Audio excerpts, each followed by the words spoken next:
Good everything. Uncle Job Seneb. I'm gonna do that this Man, morning. Hello, Dr. Carr. Nubians everywhere, and non-Nubians, and those who are becoming Nubians. I think we're all Nubians, though. We're yeah, all Nubians. no question. Yeah. The Nubians, we're working out something now where we can figure out how to have a more formal connection with the Nubians, at least on Elephantine Island. So they are excited, and we didn't even talk about it yet, but they want to adopt us as Nubians with an N. But we just got to figure out formally what that means because they got schools, they got program. Mm. Anyway, so yeah, that's right. Wait, That's right. can we? I just have one. Can we get a passport? Well, I mean, you would have to be an Egyptian passport, and a lot of us can get passports and don't. So but yeah, that well, the AU, the African Union, is working on that. They Yeah. already have the diplomatic passport, and the question is, can we get our act together in the diaspora? I imagine that if and when those passports come, there's going to be a little wavering among the American descendants of slavery since they just want the passport of their master. But I'll take a passport that'll let me go anywhere in Africa, and I suspect many of them will too. And so what that does? So when you're traveling, Hmm. you could use either or. How does that work, Dr. Carr? And Well, then once you actually, get there, funny, sorry. funny 60-second story. We went this first time I took students to South Africa. This would have been 2004 or five. We got to Cape Town, flying from DC, from John Foster Dulles, and we came in to check in through customs, and the guy stopped me because my passport had a little not tear, but it's peeling a little bit at the top right hand corner. Because I carried my passport at that point everywhere. Because they say I'm leaving. But anyway, so I carried my passport like a driver's license. Anyway, but I always kept it around, so it was fraying a little bit. This brother said, "I can't let you in." I said, "What you mean?" Now I got all my students on the other side. I'm coming. I always go last, even this time. Get off the plane last one in. I'll make sure everybody, we ain't leaving nobody. So the end of the story is this: one of my students, who is now a lawyer, works in Newark, has worked with the federal government, with the state government, Rasparaka and them, Chigozie Onyema, brilliant brother. His mom and daddy, Nigerian. So I told Chigozie, I'm gonna call the embassy, no problem. They'll get her there. But in the meantime, you go around there and gather everybody else. Chigozie grabs his Nigerian passport, goes through, gets all the bags. I mean, he had the U.S. passport, but he said, just a flex. Basically, we laugh about that to this day. That was 20 years ago. So yeah, I said, you had your passport. He said, bro, I don't never travel nowhere without all my passports. He got a Nigerian passport and a U.S. like so many others. I'm sure. What's the sister on Insecure? Oh, Um, OG, orgy, oh yeah, yeah. orgy. Yeah, I'm sure she John got Orgy. two. Most Nigerian Americans got two passports, and their kids got two passports. And why not? Jamaicans, Senegalese. They got several. I wouldn't be surprised if Issa Rae don't have a couple because her daddy's Senegalese. Right. She probably got Senegal passport. I don't always say it, but So Barbie can get out of here once you realize that Black Barbies is an oxymoron. She can use her Ooh. passport and go home. One of the things, first of all, thank you so much for sharing. Everyone in Nubia sharing so many images and videos, and Yes. I felt like I was there. It was lovely, lovely to see. And we shared a little taste last week. But you also said there was a relief being in a space where you didn't have to be warm, you know. And you made me think about how I'm warm all the damn time. Like I'm warm not just against white racism, against black anti-blackness and black people, like I'm constantly on guard waiting for, it's like folk always have a critical word and something negative to say. Like this is a very toxic space that we're in, and maybe it's just a period of time. I don't think it's always been this way because I remember being a child and not having this feeling. I remember the 80s and the 90s. It wasn't like this then. Like this is one of those waves that we're in, but it's really is exhausting, and and you're constantly like, ready to fight. And I don't want to be ready to toss a hat in the air. I just don't. I just look for a chair. Hey, those some bars. Let me write that down. Look for a chair, right? You don't toss a hat in the air and look for a chair. Now, we use chairs to sit. Yeah. I mean, when I'm looking at Tutankhamun's throne or looking at the birthing seat, Mhm. where they demonstrate the proper way for a woman to give birth, those are the kind of chairs I'm interested in. And not once, with the exception of conversation about Montgomery from here to there, and not once did Donald Trump name come up or Moms for Liberty. No discussion of the tramp stamp from Colorado or her wrestling friend from Georgia. No conversation about any of that. Race is not an issue. Race was not an issue in that way. Certainly not the U.S. version of race, because and we typically back map that European racialization and our responses to the whole world.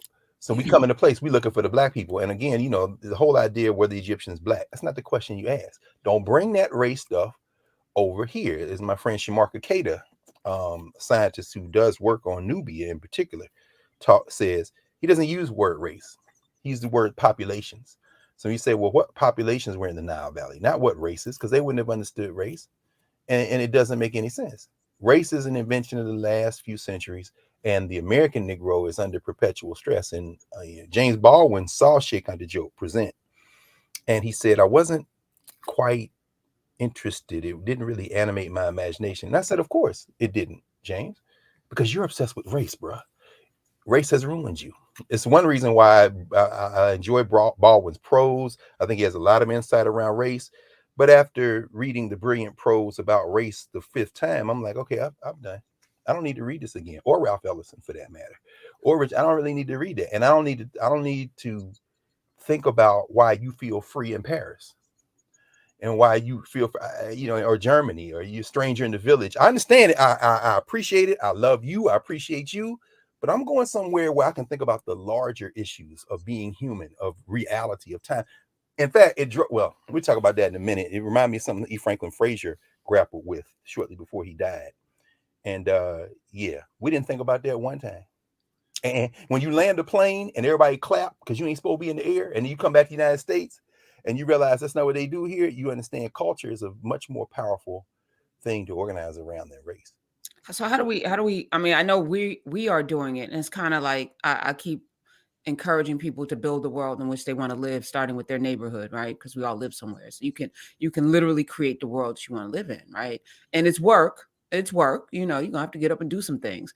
But how do we mentally, because it is a battlefield of your mind that we're really grappling with. And you change the world by changing your mind, by changing your mind. And I'm zero tolerant with how I allow people to interact with me, right? I'm zero tolerant. Y'all call what you want. She's mean. She what? No, I respect and value myself enough that you will not disrespect and devalue anything that I do. So yeah, I'm gonna come for your neck, but it's exhausting. I'm gonna let you know. So I'd rather block you than engage in a back and forth with somebody that hasn't done the work to even be in a conversation. Like you want to challenge something and you haven't read. You ain't lived, but you have opinions, and these opinions should be valued in the wake of what, and what's your goal with your opinions to be right? Like at the end of the day, we have to have a goal, and the goal should be liberation for all. So free yourself before you come into these spaces. Free yourself, and the rest will follow. That's I think In Vogue said that. Maybe there's somebody said it before them. Free your mind. I think George Clinton might have said it too. Yeah, I know. This is a generational thing. I apologize to Facts. No. But both of them said it, to your point. No question. So yeah, no, I've been reflecting since you've been gone. I've missed you, by the way. It's like I'm like, oh. Although for the folks, we didn't miss a beat. Now I did miss arbitrage money because I was in the air. If there had been a way to do it from there, I would have. But I know. So we called an audible, brought Michael Harriet into Nubia. We did I was watching Drapetomania. Yes. Drapetomania. Yeah, we had is it Drapetomania? Drapetomaniacs, right? It's Drapetomania. I think it's Drapetomania. Is it Drapetomania? Damn it! Let me. I don't know, because I was listening to the podcast, the one he did with Yvette Brown and Charlemagne, I think, was in that one. So you listened to that one? I refuse to listen to that one because Charlemagne was in that one. Well, one thing I must tip my hat to Mike Harriet is that he has a capacity and a generosity of spirit that I simply didn't get that gene. So Mike can dance with those cats and maybe get something out of them. Life's too short. I don't have any more breaths I got used, and I'm not going to spend anyone. I'm arguing with a cat that's called itself after a medieval European Holy Roman Empire, but as if that's an honorific. I'm just not. I mean, I'm sure the brother's very nice, and who knows, maybe one day we'll talk. But I respect Mike for that. Mike Mike will talk with all of them. So yeah, I listened to it. I mean, but I listened to y'all more importantly. That was a great session, no question. And again, I understand why. And it's Drapetomania with an X at the end. Drapetomania, the X is read Unshackled History. It is skit, part spoken word. It's like, a dramatization of things that have happened, real things that have happened. And it's a podcast, and it's different. It's different music. It's all kinds of stuff, rap verses, like things happening. Yvette Nicole Brown was in the one that we were listening to in Nubia. And the Nubians commented. Not everybody, liked it, and that's, but there was a respect in the criticism, which I appreciated as well. And to your point, in terms of talking to everybody, I don't know. I think when we talk to people, we validate them. We can't talk to nobody. Okay. That maybe I was watching let's do that. I was watching a spectacular conversation that Henry Louis Gates opened up, and then Charlene Hunter Galt moderated. I guess this was at Martha's Vineyard a couple of days ago on affirmative action, and very much struck by how narrow and insular the American Negro's view of the world is. And when Skip Gates said that it was W.B. Du Bois's vision to integrate society from the top down through the elites, I thoroughly enjoyed it. I know Professor Gates's opinion on these kind of things, but it was a great bracing reminder that I'm wasting my time. Academics would debate those kind of things. John McWhorter was there, Randall Kennedy was there, several other people. And it's an interesting conversation, but it was so thoroughly irrelevant to the lives of the vast majority of our people that it was a reminder that most conversations like that are irrelevant to the vast majority of our people. And I wouldn't go so far as Adolph Reed, who said of the 1619 Project, it isn't about structural change for projects like that. It's about making sure that 12% of the 1% are Black. But I wouldn't go that far, but I would stop just short of it when we keep reinforcing this idea that our expectations are pegged to the social structure. In other words, that's, I wrote an article many years ago called What Black Studies Is Not. And I said, what it's not is an attempt to appeal for our humanity. So most of what we see that passes for mass media, entertainment, news, commentary is people trying to prove to white people that we're human. People say, that's not true. Well, if it's not true, how come all of the narratives are about the first Negro to do this, the first Negro to do that? I just came back from where the first humans did a whole lot of stuff. You never mentioned that. Why? Oh, I said, yeah, but you went, okay, we killed a bunch of Indians. Well, I was there too, and I was in uniform. I was the first Negro. What the hell just happened here? That's not path breaking. that's pleading to your master for. Let me stop. And let me apologize, because you have made me zero time. Like, it's like when you know better, there's like no turning back. It's like the Matrix. I done took that pill. Now I can't unsee these things. I can't unthink these things. So now I am, and for those who haven't caught up to that, or even imagined it, it can be offensive to your psyche, because change is supposed to be a little bit painful, right? So we don't want to sit in that pain to go to the other side of it. And so it makes our world. For me, my world is very tiny as a result, because I'm, even though I talk to millions of people every day, it's very hard to find this conversation where I'm like pen in hand, like, oh, let me go down the rabbit hole here. I just interviewed Rachel Swarns. Yes, that's the new book on the Georgetown people. Yeah, Thursday. And her brother-in-law is J.L. Colvin. Do you mind mentioning the title? People saw it. Oh, I'm sorry. The 272. Yes. 272. And her brother-in-law has been in community with me because he is the baddest Donald Trump impersonator in the world, J.L. Colvin. Right? I didn't know. Wait, I didn't realize that was it. Yeah, he's actually Haitian. People don't know that. Like, it's a weird. That's why race is weird. So I actually work with his brother Henri at the New York Daily News, and she's married to Henri. So I'm like, so when we were in Chicago on Foolishness Friday, he was like, "Look, I've been traveling with this book. My sister-in-law will kill me if I don't give it to you." So he gave it to me in Chicago. I started reading it, and I was like, "Yo, Catholic Church, y'all got some splaining to do here, Georgetown. Hey," and you hear Georgetown, but you don't understand the impact of 272 people that they sold into down the river, so that they could pay, so they can build more things and do more things and have more things.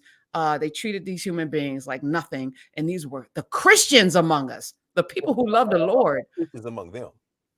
Oh my God! See, even that. Even that you got me even Yeah, I thinking really about am, who's 'cause us, who's I we, have no. they, them. We breathe air, we walk around, and we eat food, but beyond that, culturally, have nothing in common with them except their, of course, way of knowing their religion is derivative of the Egyptians. So, I mean, other than that, other than we gave them the framework for European Christianity, also known as Catholicism. Other than that, there's no need for, I don't, I'm not trying to work my way in. With all due respect to Saint Benedict Moore, and all, just not trying to look for the black speck. So, I'm having this conversation with Rachel, who still identifies as being a Catholic, and I was Sure, like, "That's fine." I went to Catholic school, sure. from fifth grade on throughout high school, and I always, could see the hypocrisy, but I could see the, it's like we accept hypocrisy in our homes, even, Yeah, So like we're so yeah, used to hypocrisy that it's like, okay, that's just how it is. We just yeah. going, let me just get this chemistry, and I know y'all are weird. I'm not calling you father because my Bible says call no man father, but where does How Bible come about that? where does Bible come from? So I'm just going through all of that. What you looking for a book? Are you looking for a Yeah, book, sir? I was looking for the book on Afro. There's a new book on Afro Catholicism. It's very interesting because Catholicism, believe it or not, is more flexible in some ways for Africans because, the whole idea of one God and then a lot of Saints. saints Yeah. is very consistent. And so this book actually reads it through New Orleans. But yeah, I mean, you can call yourself a Catholic, but if you want to call yourself a Catholic, I would say if you're talking about African Catholicism, then I would say, oh, I don't know, Vodun, Santeria, Candomblé, Macumba. That's not, hold on. They said St. Mary, said St. Peter. They said, yeah, but they mean Shango. And okay, you scared? Don't be scared. Because these people pray to have little medals around their neck, and they got the dog, got a medal, and here's St. Francis of Assisi with all people who are unhoused. You can't put Shango and Yemaya in there. Your ancestors did. They when they made them Catholics, they said we'll take Saint Barbara, no problem. We'll take Saint Patrick, no problem, and we'll put Dambala underneath him, no problem. Don't be scared of yourself. So if you're talking about being that kind of Catholic, I can understand that. But if you talking about being a Catholic where God looked like your master, well, God bless you. I pray for you. Yeah. So Pray for and she even talked about, I mean, she's a whole scholar, you. She talked about, being a Catholic, and I was like, why? No disrespect, and no, I'm not like, like wagging my finger, but she's like, Catholicism feels like home to me. And I'm like, we all need to find a place that feels like home. So Of like course that's it is. fine, that's good too, right? Like the United States feels like home. Right. Leave and realize what the hell just happened. Okay, so let's talk about that. Coming back, are you thinking about leaving? I could have stayed for another couple of months, but had to come back to work. I mean, that's what it comes down to. So I mean, we our work is here, but it's also there. But we got people there. And again, shout out to those brilliant guides, my Nubian fam, who were there. Uh, Shout out to all of them who guided us through, to Muhammad, to Yusuf, to all of them. And then on the last day we were there, we got a knock on my door, and Baba Abdul, who was on the bus with me, who was kind of like one of the sons of uh, King Farouk Carney, the elder tour guide. When we talked last week, we went to see him. He said, "This is for you." I said, "What is it?" Now he wouldn't let me. We're in the bookstore. We done bought out the bookstore. Shout out to all the bookstores, to Obelisk Bookstore, the owner. Good to see that brother. Hadn't seen him in a few years. Of course, we haven't been there since COVID. Aboodi's Bookstore in Luxor. Went to both locations. Sat and had a drink. A drink meaning tea with with the grandson of the owner, the founder of the bookstore back in the 20s. We just sitting there talking books, man, on a beautiful, I don't know what day of the week it was, afternoon in Luxor, talking books. It's a hell of a thing to be in a bookstore that looked like your house, because his bookstore looked like my house. So I'm sitting on the couch. I'm right at home. But at any rate, knock on the door, and Abdul said, "It's for you." I said, "What?" Because I have been trying to buy him books everywhere we go. We done bought out everything. Freedom got all the books. By the way, if you're in Miss Freedom class in school this fall, that reminds me, I got to send her that picture of her in the bookstore. She done kidded y'all out for the Nile Valley. But at any rate, so you wouldn't let me. So finally, when I got to the last place we went, the last museum we went to the day before we left was the Nubian Museum in Aswan, which is a brilliant, I mean, it's just a brilliantly curated museum. Not very big, but every piece just exquisite. That's where you see the statues of the Nubian archers, the people from Ta Seti, where Ta Mary, the beloved land. Ta um, means land. Mer or Mary in Metanetia means love. But Ta Seti is the name they were known by in the Nile Valley. That's the Ta is land, and Seti means the bow, the land of the bow. The Nubian archers put your eye out from 300 yards. You know what I'm saying? So anytime when Ramses got in trouble, the Battle of Kadesh and all that, he calling on his divisions to come in, trying to hold out the Hittites. Yeah, but here come Taseti, here come the land of the bow. And you see that they got these little wooden soldiers about this high apiece, and they're lined up by about maybe a couple of dozen of them. And so they have that in the Nubian Museum. And they also have busts from the period of the late period, the Nubian Renaissance, as they call it, Taharka and Shabaka. So you see the Nubians who came down to restore order in the Nile Valley. So we were over there, and as I said, the brother who owns the Obelisk bookstore, they opened a branch over at the Nubian Museum. In fact, hot off the press, if I could find it, yeah, look, the Nubian Museum in Aswan. This is the guide book to them. He was telling me, man, we just got a new book on the Nubian Museum. I said, man, I got to take all the books on. I was terrified. By the way, tip, of course, for everybody who travels, who's book collector. Yoli in Nubia wants to know, how many books did you bring back? Oh, let me think. Let me think. Probably somewhere between 30 and 40. What? Maybe more. I don't know. Because here's the thing. What? Look, it's hot as hell. So I pack a bunch of t-shirts. In fact, I got this t-shirt when I was there. It's Meta Nature, but they sell the little tourist stuff. I like this print anyway. I always said I was gonna pick up a couple of these. But anyway, I get there. I got pants. I got shorts. I got some sandals. I got the fly Nubia sneakers that you sent me, beautiful with Nubia on the back, the Nike joints. I said, okay, this is cool. And I got t-shirts and underwear, but not a lot of t-shirts. I just wash the clothes and keep going. Pack one small bag, put it in the larger carry-on bag, not the large carry, the larger bag. So I flew over there with my backpack, which has to be completely kitted out because I'm the tech guy. So if anything, no, I got an adapter for that. We don't have I got an adapter for that. No, I got the flash drive. Just put it on this and put it on it, no problem. So that's my job. I'm very happy to do that. And my carry-on, which was just a little bag, and one piece of luggage. Why? I put all my clothes stuff in a little piece, put it in the big piece. Why? Because the big piece coming back full of books. So I only travel with two bags, but only leave with one, come back with two. So I don't know, 30, 40 books, maybe. I'm not sure. Wow. Because that includes pamphlets and stuff like that. But anyway, just like I said, I'll end that quick story. Because everywhere we went, when we were in the Obelisk bookstore outside the unfinished obelisk of Hatshepsut, when we were at the other branch at the Nubian Museum, you talk about Black people buying books. And I took pictures. In fact, Monday night, I'm going to show a few of those pictures too. We'll talk about that a little bit during office hours. All these Black people in there. We bought so many books that we literally put the tour behind. The guides figured out by the second time that they just had to wait. I'm not talking about 30 minutes or 45 minutes, I'm talking about a couple of hours. In fact, the power went out at the unfinished obelisk. So I had to pick my books up. Freedom had to get her books later. They had to bring the books to the hotel.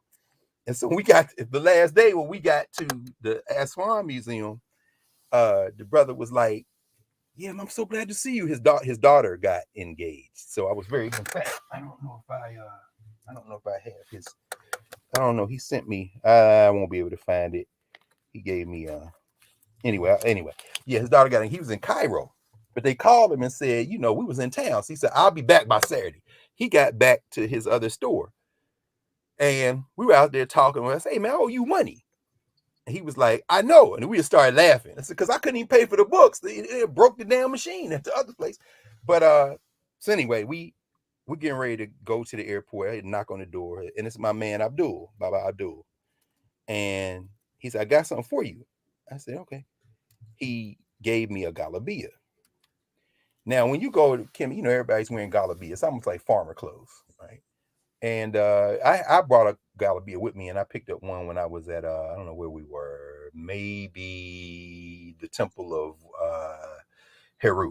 No, it wasn't Temple of Heru. Temple of Isis, Temple of Aset on Philae Island. I wanted to get something from the Nubians, so I picked up one. But the one he gave me was the one they wear. Because they sell some to the tourists, but if you don't know, you can't tell the difference. And he made sure I got one like he got. And I said, man, this look like just like the one Baba Farouk had. He said, yeah, that's why I wanted to give it to you. I said, man, I brought tears to my eyes. Of course, I had by then snuck the book that he had in his hand. I said, man, let me get that book. He said, no, you can't do it. No. So anyway, I got around that by going to the owner and said, give me that book. And I'm gonna stick it. I said, here, hold this for a minute. He said, what? That's yours. You can't give it back to you. My mom will have a fit if you try to give me something back. Anyway, so it's all love, and those Nubians are part of our family. These are the Nubians. So yeah, I thought today we would spend some time with the Kemet trip, but also in kind of a back to school rhythm. Um, yesterday was Marcus Garvey's birthday, and day before yesterday, Marcus Garvey's birthday, and we're in Black August, or as Lynn Morrow said, I love Lynn. Lynn is amazing. She went with us, Dr. Morrow, Professor Morrow, many years, professor at Sonoma in California, also a music director for the Oakland Symphony Chorus. A lot of things, brilliant sister. And I think it was Lynn that said, and maybe I think it was Lynn that said, this is the blackest August ever. So it's like, so it's Black August. And, I was thinking about that. Marcus Garvey's book, and a lot of people have this now because we've been talking about it. And, Paul Coates has taken over the printing of the new Marcus Garvey library, which was edited by the great ancestor Anthony Martin, the great Trinidadian Garvey scholar. In his little book, Marcus Garvey, A Message to the People, The Course of African Philosophy. This was Garvey coming together to engage in 1937, 3 years before he made transition, in creating a leadership training course for the people who were in the UNIA, because he knew he wasn't going to be around forever. And here are the first graduates of the School of African Philosophy, 1937. But in it, the first chapter is called Intelligence, Education, Universal Knowledge. And to your point, Prof, he said earlier about, talking to people, not talking to people. He says, never write or speak on a subject you know nothing about, for there's always somebody who knows that particular subject to laugh at you or ask you embarrassing questions that might make others laugh at you. You can know about any subject under the sun by reading about it. If you cannot buy the book outright and own them, go to your public circulating library in your district or town so as to get the use of those books. You should do that so that you may refer to them for information. You should read at least 4 hours a day. The best time to read is in the evening after you've retired from your work and after you have rested and before sleeping hours. But do so before morning, so that during your sleeping hours, what you have read may become subconscious, that is to say, planted in your memory. Never go to bed without doing some reading. And it's just a couple of things Garvey says in there. But it's very striking because we're now going back to school. And, when I first started going overseas with students, like I said, it's 20 years ago. Even before that, when I first time I went to Kemet was 96. I think this was like trip number 7 or 8. I always take books, but I take fewer and fewer books now, because I know I'm going to get books and buy books, and that whole international flights and weight is a serious thing. But I always take 1 or 2 books that I want to spend some time with. This time I took my man Derek White's book on the Institute of the Black World, which I have read a couple of times, The Challenge of Blackness, the Institute of the Black World and Political Activism in the 1970s. Of course, Vincent Harding and Bill Strickland. I took this because I wanted to reread it, and I also took because what we're building here can feed think tanks, can feed structures, but also can be one. And I'll talk about that in a minute in terms of just what I think we all discovered, those of us who are in this Nubia space and on the Knarrative platform, and who also participate in the weekly in class. What we really discovered with a convenient, because it was what, 220 people, roughly, give or take a couple, who we traveled with. That's the largest single group I'm aware of since 1,000 African people went to the Nile Valley in 1987. The lecture that Larry Crow gave for us the second night we were in the valley when we were in Cairo. And you all can go back and see the conversation that we had a couple of weeks ago on that. But at any rate, with that many people, you know, many of them were not in Nubia, not in Knarrative, and some of them hadn't seen in class, although I don't know that there were too many who hadn't. But, you know, with that critical mass of people who have, but who had never seen each other in person, it really reinforced what we've been doing. It was that dimension. It was a similar feeling to when we were in Hershey, when you brought us to Hershey, when we were with Healthy, Wealthy, and Wise, or when we were at the Blurred Con, except we were halfway around the world on the African continent, deeply immersed in the foundational human society for everything that has come since, in many ways, not always, but many ways. A society that is on the African continent, that was indigenous to the African continent, that was wholly created, shaped by people on the African continent, African people. It was transformative. So, and it occurred to me that this was the first time back since COVID started. And what had changed between COVID and now was this. So what we all got to experience is another pillar of the importance of this space. Yeah. I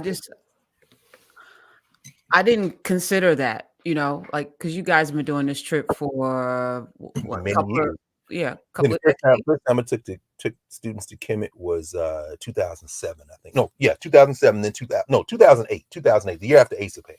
That's when I decided we would go.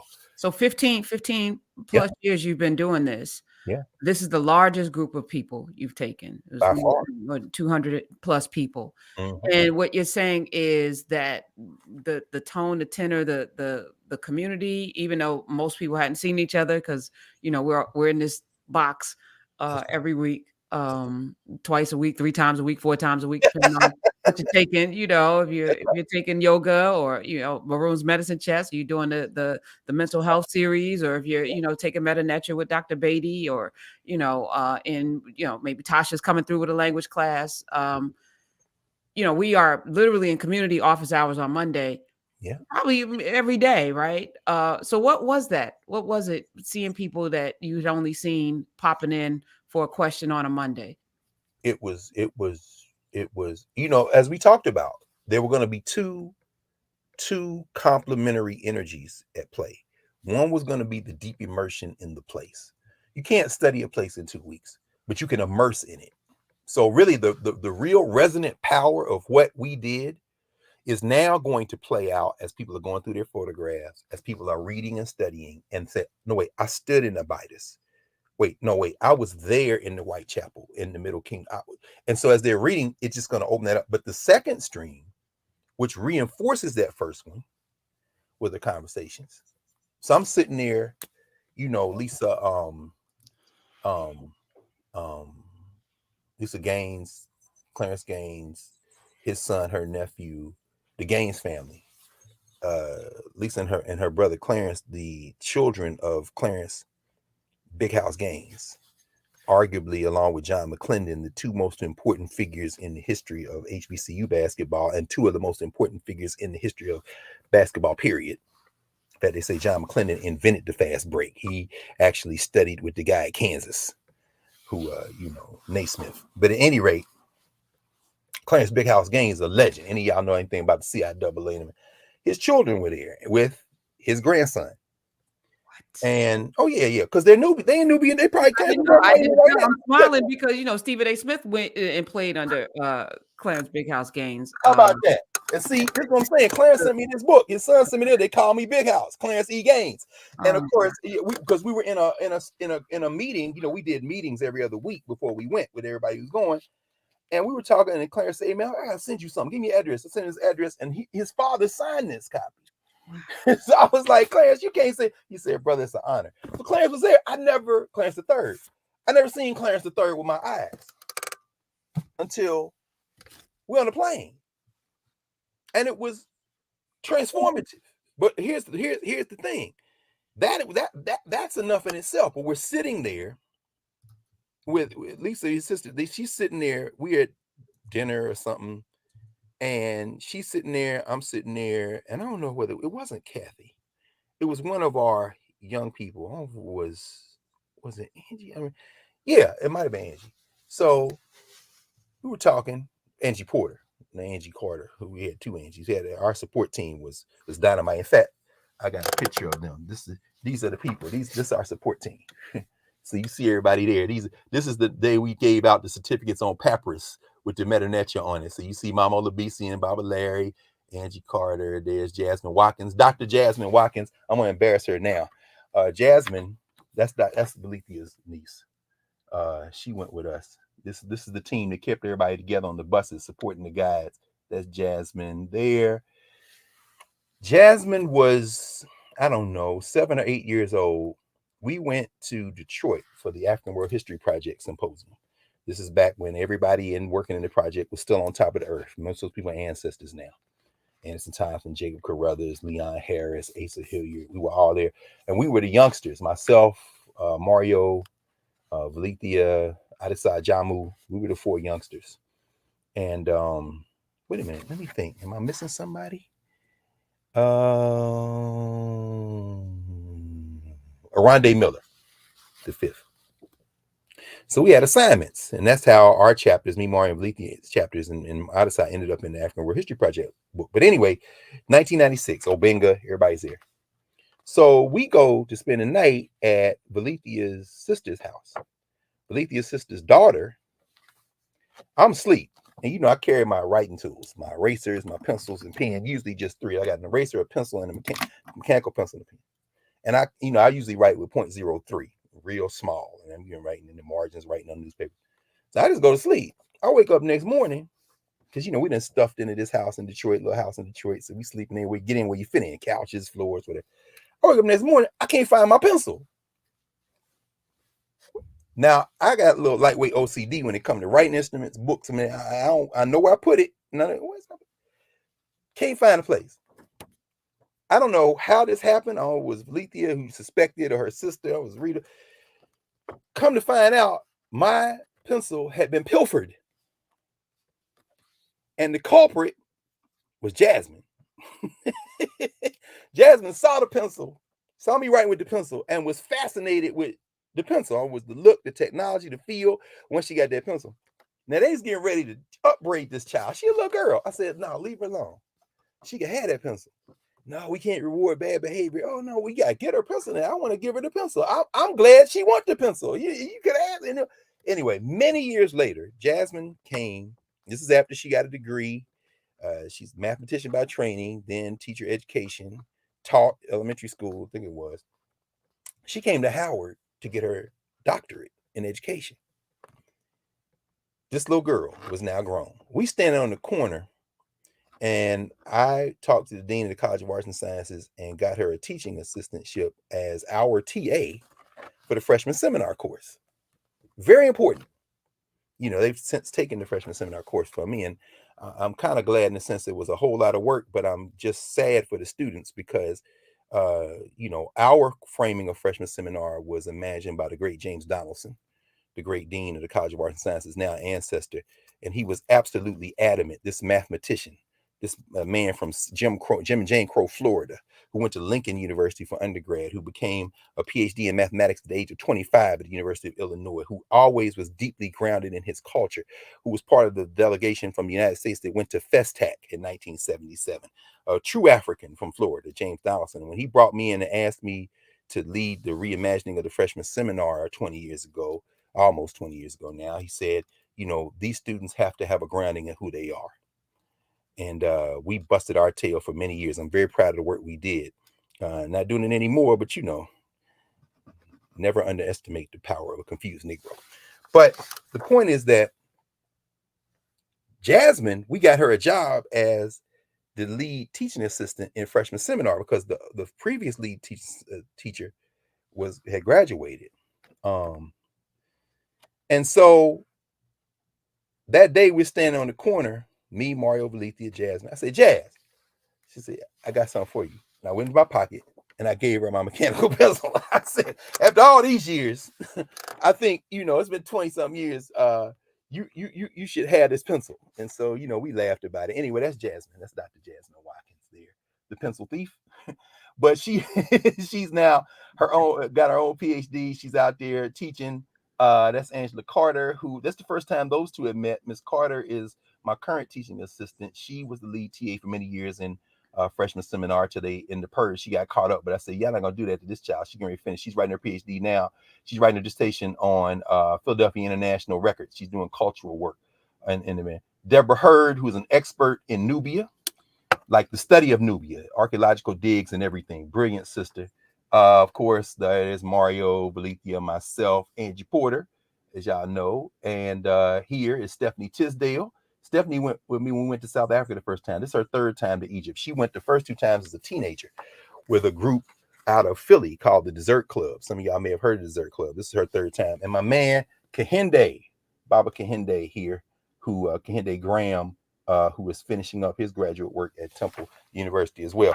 This was our support team. So, like I said, a lot of folks hadn't seen each other since COVID. And the thing that really, really gelled, like I said, Angie was sitting there at dinner, I think it was. And I said, Lisa, what y'all talking about? And she was talking about family history. I said, did they know who your father is? And she said, no. I said, you should tell them. And watching their eyes get big, as she told the story of Clarence Big House Gaines. See, you can do that on a screen, but in person, you can be. I mean, that was the second part. The first part was being in the place, seeing all the things, doing that bit of study, marking things, taking photographs. Mama Olabisi photographing the whole wall of the pyramid text because she's gonna come back and translate it because she has taken every session of the class Mario has taught and it's gone back. I saw her study notes when I was in Dayton, when I was over at their house, when we went out to the Martin Delaney's grave. And so I said, you taking these pictures? Because I'm taking these pictures because I'm gonna go back and translate. So that's one side. The other side is the informal conversation. The conversation, like, we were talking, and one brother from Philly, we were having a conversation about development and what institution building looks like. And, he is heavily into finance, heavy into development, institution building. And he was talking about how he said, remember when we read Blake? And I was like, yeah. He said it was something. He tied Blake to Souls of Black Folk, to Miseducation of the Negro, to this contemporary work of imagining how to build out Black spaces, get creative financing, work with government. See, that was an informal conversation while we were picking up the photographs that I just showed you, and we standing there in the hall getting ready to, but that can't be done in the boxes in the same way. And that happened so many times that we can't imagine. So I mentioned that because it is when we have a feel for each other through physical contact that we're able to build differently. But those conversations wouldn't have been possible except for the last 3 years. We would have been in Kemet. No COVID, we'd have been in Kemet in August 2020, 2021, 2022. But COVID, and I talked about this in one of the presentations that I led, the catalyst of this space in class, in narrative, Nubia, then returning to see in between what has been born. We jailbroke it. It is completely jailbroken. 2 days after Garvey's birthday, it reminded me, I pulled this off my shelf, of what happens when you put people in conversation in real time. There's a wonderful little book on Garvey called Garvey, Africa, Europe, the Americas. Rupert Lewis and Maureen Warner Lewis edited this. My friend Kasahun Chikoli at Africa World Press. published this back in 1994. But the reason I bring it up is because they had a conference in 1973 at the University of West Indies on it was the first international convening of Marcus Garvey scholars. But these were not just scholars. These were scholars who were activists. They were scholars who were working. Prime Minister Manley opened the conference. People like Emery Tolbert, the recent ancestor, Tony Martin, who's an ancestor now, Rupert Lewis, the great EU Usain Udon, an ancestor. Amy Jakes Garvey was there. Amy Jakes Garvey was there. She lived another 6 months. And so they write about, in fact, in the preface here to the piece, what Rupert Lewis and Maureen Warner Lewis say, and I'll just quote it. It says, the seminar was in large measure a tribute not only to Marcus Garvey, but also to Amy Jakes Garvey's own work alongside him during his lifetime and after his death in 1940. In this post-1940 period, she played an important role as an information coordinator and resource person on the movement in which she was such an active participant. No scholar who presented a paper at the seminar was not indebted to her for help. All had lengthy correspondence with her. Most had visited and interviewed her. But little did we know that the seminar was to be the last major public appearance of Garvey's second wife, who was to live only 6 months longer. Mm-hmm. However, at the opening of the seminar in January of 1973, she gave an impassioned speech on the life and work of her husband. When you are physically with each other, like a book like this can be put together today. There's been a lot of work on Marcus Garvey, a lot of brilliant work, a lot of work by people who wouldn't throw rice at a wedding, wouldn't throw a rock in a ghost town, but they got all the words about what Marcus Garvey did or didn't do. I'll never forget not Robert Hahn, Stephen Hahn wrote a book that won all the prizes, A Nation Under Our Feet. And he talks about going into Philadelphia to the museum there in downtown Philly, the African American Museum. And he said he went because he heard there was a Universal Negro Improvement Association event. He's an academic, white academic, race doesn't matter, but he thought that it was a symposium on the Universal Negro Improvement Association and African Communities League of the World. He's an academic. If the topic is Garvey's organization, he said, I'm going to learn something about Garvey. He walked in the room and found out it was a meeting of the UNIA. He said, oh, they still exist? Let's see. If he had known to talk to Redmond Ballas and them boys or Thomas Harvey's people up there in Broad Street, where the UNIA Liberty Hall is, instead of becoming an expert on Garvey, maybe go talk to some Garveyites, because everybody know black in Philly where the Garvey Hall is, Liberty Hall is. But this is what we face now. You got academics writing about something and many things they ain't got no contact with, no protocol. Had a long conversation with Kathy Adams about that. In fact, Kathy Adams in Knarrative, Nubia, here all the time. Kathy at Claflin brought her student. I have to give credit to Mahia, Miss Dixon, who was there, Claflin undergrad. She was saying that she didn't even come back to the United States. She took a bunch of students to Ghana and then went to Egypt. And so we by the time we got to Cairo, she was already there. But Kat was like, I was at the University of Ghana and I learned so much from people who, are academics, but I also understand there are protocols. A lot of people writing about stuff have no feel for the thing they're writing about. Oh, but they get all the awards. And so it means something to be in person. It does mean something to connect. So I just mentioned that. And then to reflect. 2 weeks went by like this. Now we're all back and we get to have reflection. And school started. School started while we were in the air. We got on the plane Monday and school started at the Howard Law School on Monday. We landed Tuesday morning in John Foster Dulles and I had class the next day at the law school. So, and a lot of K-12 folks are already going back to school, so we just keep moving. But the thing that had been missing for me in August 2020, 2021, and 2022 was I didn't get that regrounding. Because I would normally carry that regrounding in Kemet into the school year, because it is a power wash of the social structure foolishness, which is where we started a few minutes ago. It made me pull off the shelf the great Joyce Ladner's book, The Death of White Sociology. And in this, which has also been reprinted by Black Classic Press, if you want a copy, the great essay in here by Edward Franklin Frazier, The Failure of the Negro Intellectual. And this is what Franklin Frazier says about this question of race that we opened a minute ago in talking about. He said, it may seem strange if I tell you the question of integration and assimilation of the American Negro has not been considered or raised by American Negroes, but by African intellectuals. Only recently at a luncheon in Washington, an African intellectual spoke on the subject and afterward asked me to write an article on the subject.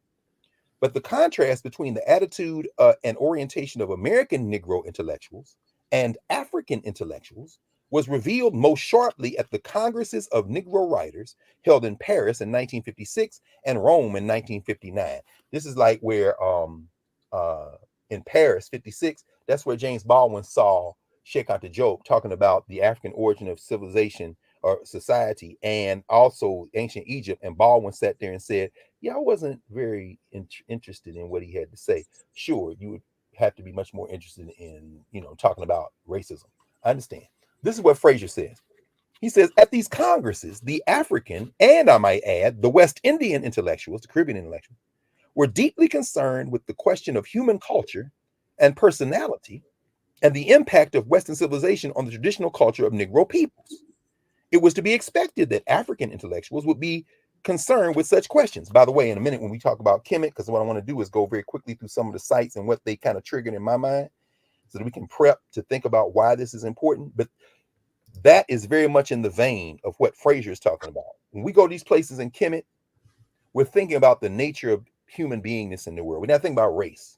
We're not thinking about folding chairs or AP courses. We're not thinking about Donald Trump or Moms for Liberty. We're thinking about how do we think about the nature of reality?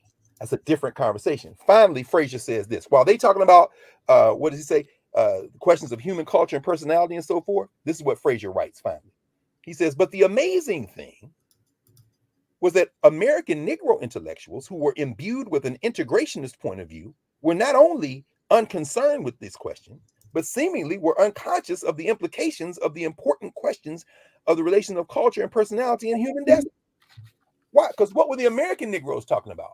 Race. So, check on the joke. What you talking about?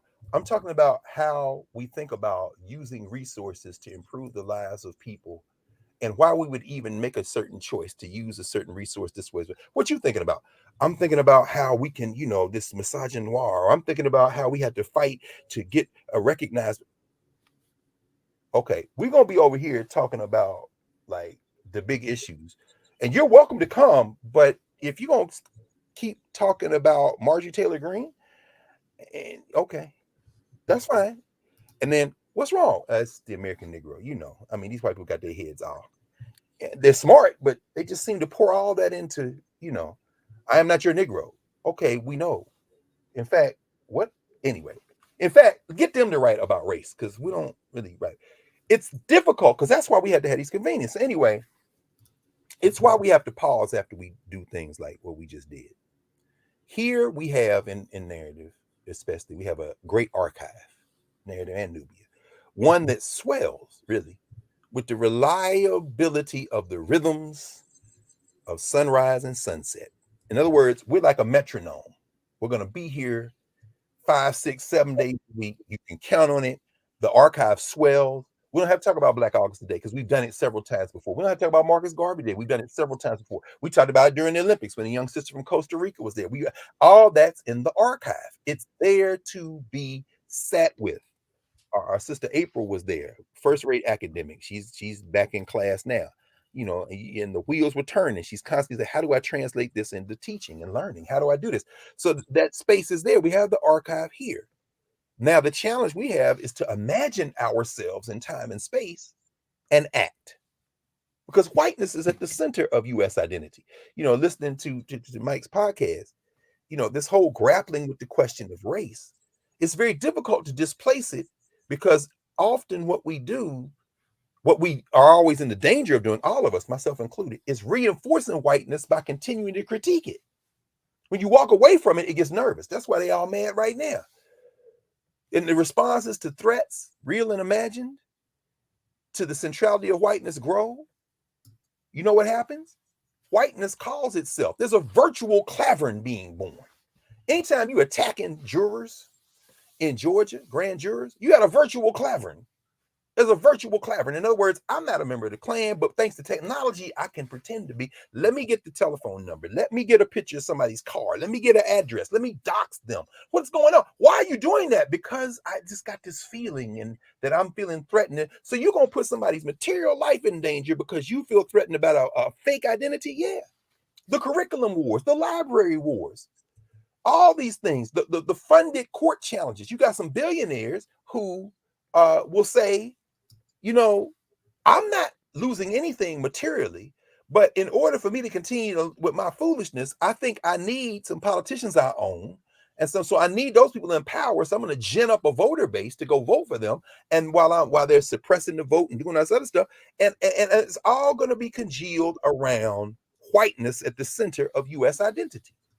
Now it's interesting. I don't know if I might have put it up. This is if this is the page. Let me see. This is Financial Times from Thursday. Yes, this is it. There's an article in Thursday's Financial Times. U.S. subsidies generate $220 billion clean tech boom. A year ago, President Joe Biden launched a new era of U.S. industrial policy, signing into law the Inflation Reduction Act and the CHIPS and Science Act, offering more than $400 billion in tax credits, loans, and subsidies, all designed to spark development of a domestic clean tech and semiconductor supply chain. So far, they've given out about $224 billion of that money to states and localities for factories and new jobs being grown, 100,000 jobs. Watch this, though. The FT, Financial Times, found that more than 80% of clean tech and semiconductor investments announced in the past year are heading to Republican districts, despite no vote from congressional Republicans for the IRA and only lukewarm support for the CHIPS Act. Why do I mention that?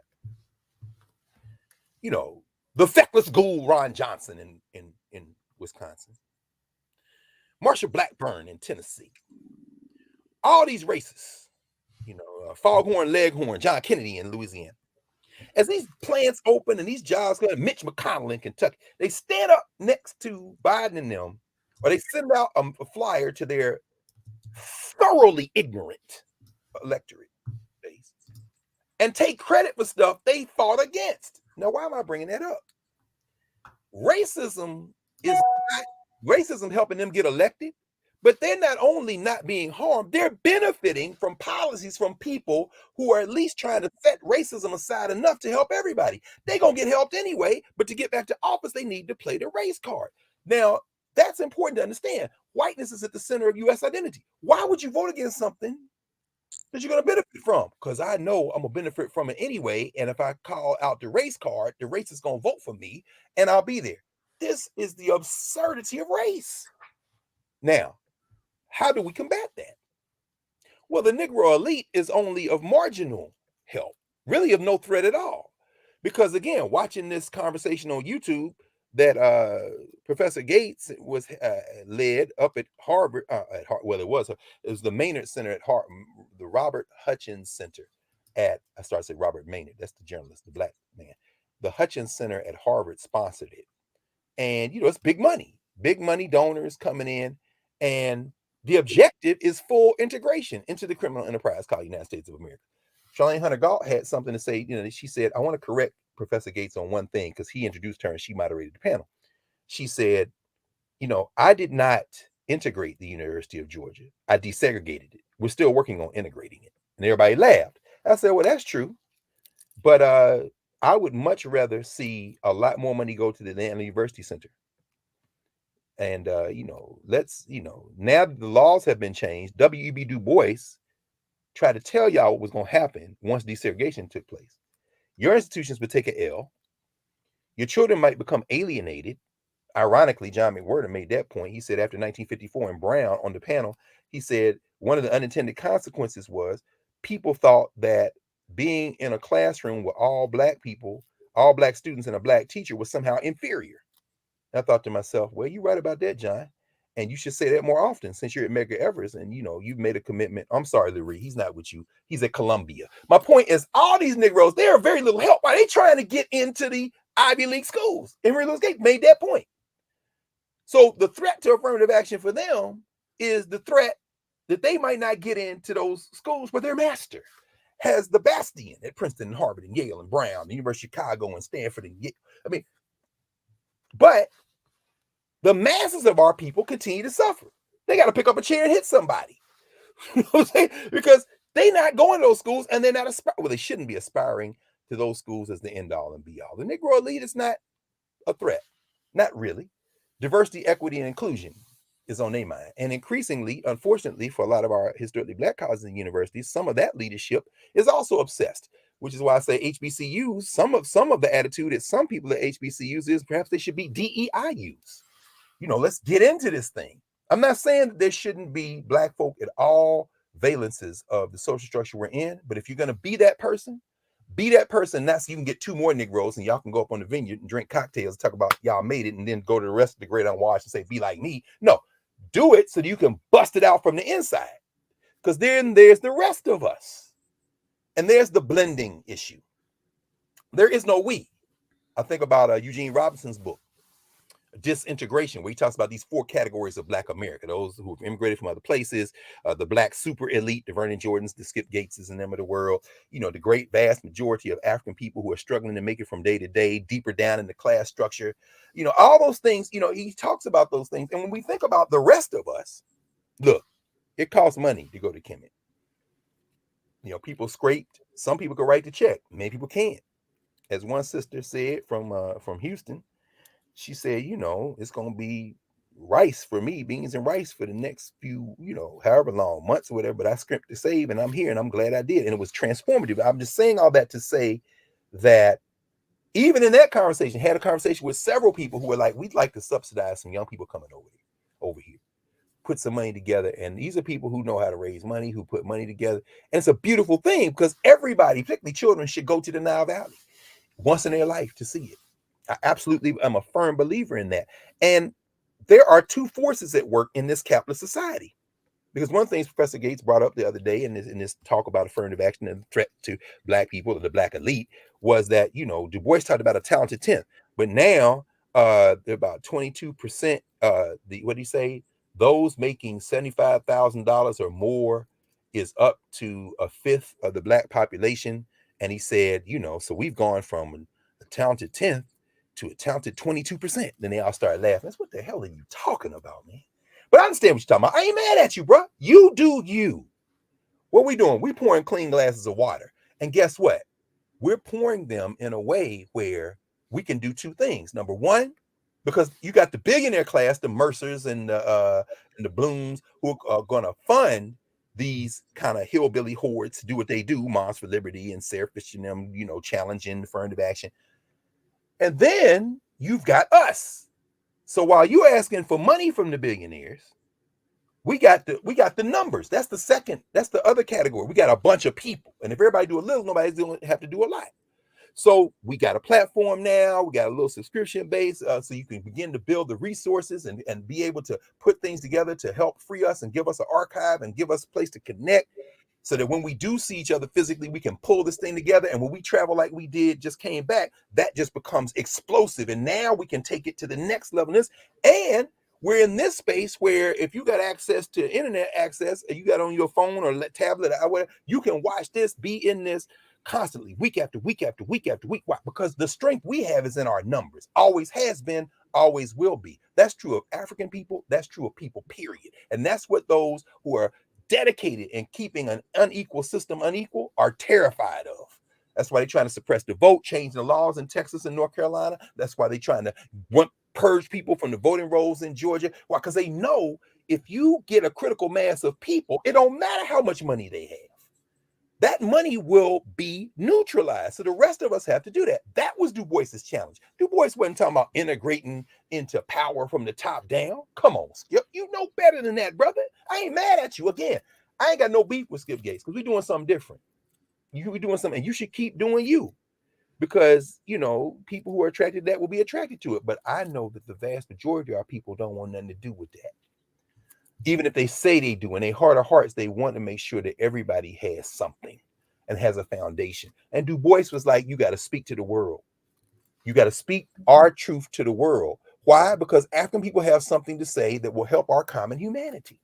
And that's why we were in Kemet. That's the difficult challenge of movement and memory. And that is jailbreaking the Black university without regard to class. Harvard, fine. Fine. That's beautiful. But guess what?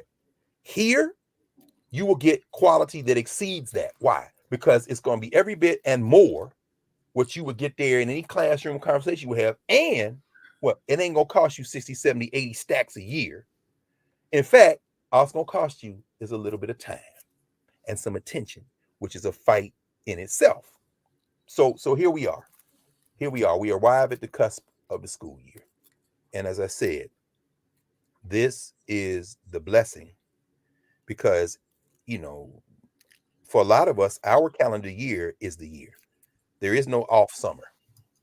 So in May, if y'all remember, you know, in a kind of a whirlwind, in May, we were at the New York African Burial Ground talking about the power of Black institutions.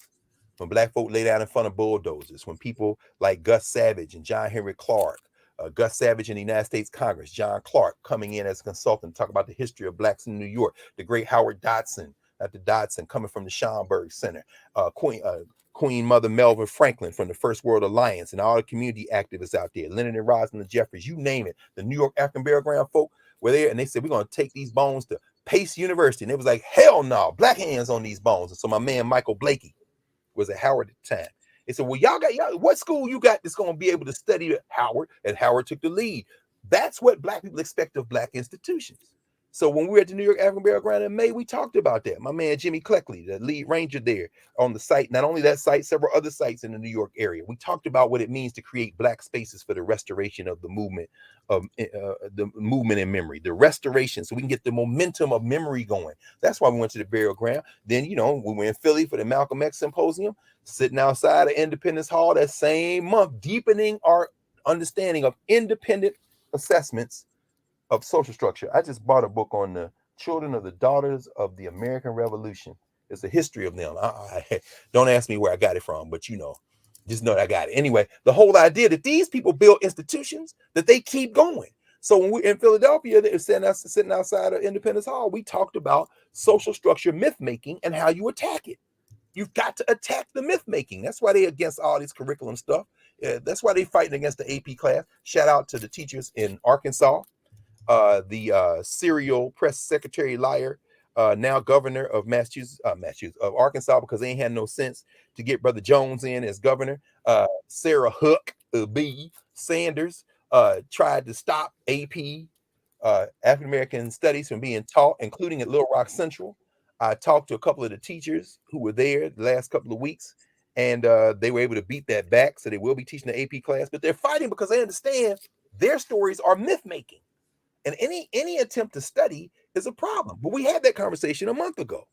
We fight to make sure students have access to these classes, but this is where you don't have to fight. You're in the space. You're in the Black space. And so we talked about that when we were in Philly through the lens of Independence Hall. And then we ended the month in Ohio at Martin Delaney's grave.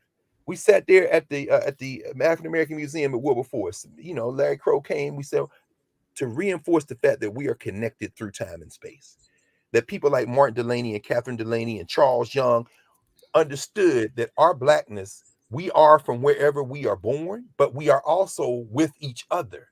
So we recover those exemplars of the declaration of that fact. We are international. We are an international people. We didn't start out that way. Enslavement pulled us in. But once enslavement pulled us in, and tried to put that label Black on us or Negro on us or that other N word, we then took that label and projected back out through that label to the connections. And now we're past using race as the prompt for being together. When we sit in the Nile Valley, we are considering the larger issues of being in the world. But what got us to the Nile Valley was the intellectual warfare. And then, of course, in June, when we sitting at the White House in the backyard, Mama Opal Lee said, make yourself a committee of one to change somebody's mind. That's the first thing came out of her mind after, hello, young people. Vice President walked into the podium. He said, make yourself a committee of one to change somebody's mind. We're more than a committee of one now, more than a committee of two, Professor Hunter, you and me now. We are a committee of swelling numbers. When I tell you, people say, oh, I'm going to join Nubia. They in the Nile Valley, I'm going to join Nubia. Other people I never miss. Other people sharing with each other, exchanging. Oh, you're so-and-so. Oh, you're so-and-so. Oh, here's Craig Brittingham over there. He said, I never saw you in person. Craig, how you feel? Oh, man, you post all the time. And people seeing each other. We're more than a committee of one now. Our numbers can't be quantified now. Because if I had a nickel, if I had a penny, for every conversation I had over the last 2 weeks with people who say, I got my auntie to watch, my grandmother's over here. One sister took the obituary of her friend, I think it was her aunt, into the Great Pyramid because she said, we were supposed to make this trip together. And they made transition. So I'm taking this obituary into the Great Chamber of the Great Pyramid. You can't quantify that. It was unbelievable. And then, of course, Miss Opal said, we the most powerful country in the whole United States. And I'm saying she misspoke. Yeah, go read Amiri Baraka's essay, Black as a Country, in the collection called Home. He said, in America, Black is a country. So maybe she misspoke, but Baraka said Black is a country, and Opal Lee said Black is a country on the back porch of the White House in June. We sit and she said, if we don't do something about it, about climate change, about this problem, we all going to hell in a handbasket. At which point the vice president backed up off the microphone like, well, she said it, I didn't. When you're 96, you can do that kind of thing. And then, of course, later on that month, the reparations went to the reparations testimony, back and forth with these folk who talking about, Black nativism. No problem. No problem to Sandy Darity and, Christian Mullen. No problem to the California Reparations Committee chairwoman, Camila Moore. No problem. We can all have differences of opinion and debate. We should. It's healthy. But please understand this. The core of repair for African people is self-repair. It is self-repair. We will make the reparations demand, which is really a restitution demand. They're not talking about repair.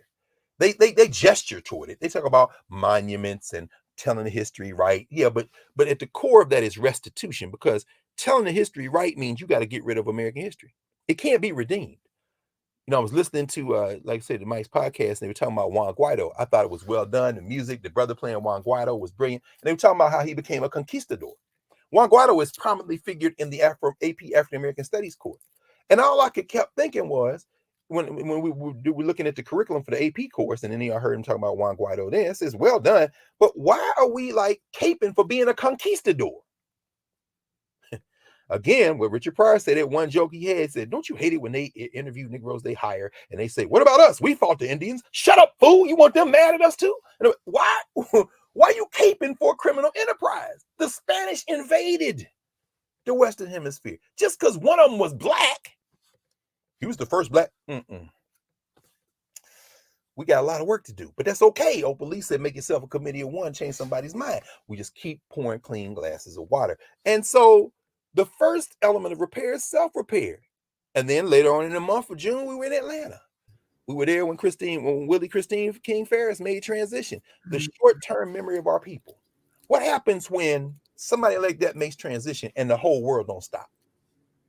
Now, sure, it's not Clarence Avon. It's not the Black Godfather. He's a figure who was kind of behind the scenes and it's important he made transition. It's not Charles Ogletree, and the world should have stopped. Charles Ogletree, the great lawyer, and they paused this thing that Gates and them did to recognize Tree, to recognize this great legal mind, this brilliant brother who convened one of, if not the first, I think it was the first, after Derek Bell left Harvard, because Derek Bell was the dean and he left because they wouldn't hire a non-white woman on tenure track on the faculty. So he left. Charles Ogletree pulled together some of his friends and they did the first seminar, what became eventually critical race theory.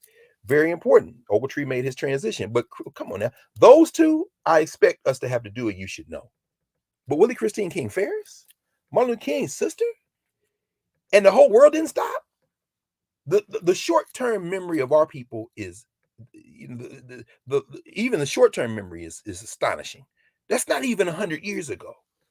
That was yesterday. That was June 2023, speaking about a family that has done so much. And the social structure, they would talk about the Kennedys, and God knows tragedy is tragedy. Nobody's trying to do comparative suffering. But your brother got killed. Your mama got killed in front of you. Your other brother drowned, and when they found him in the pool, no water in his lungs, according to everybody who was there when they heard them talking to each other. You should rate the world stopping in the governance formation. It's inexcusable. You teach almost 50 years at Spelman College. You got all these students.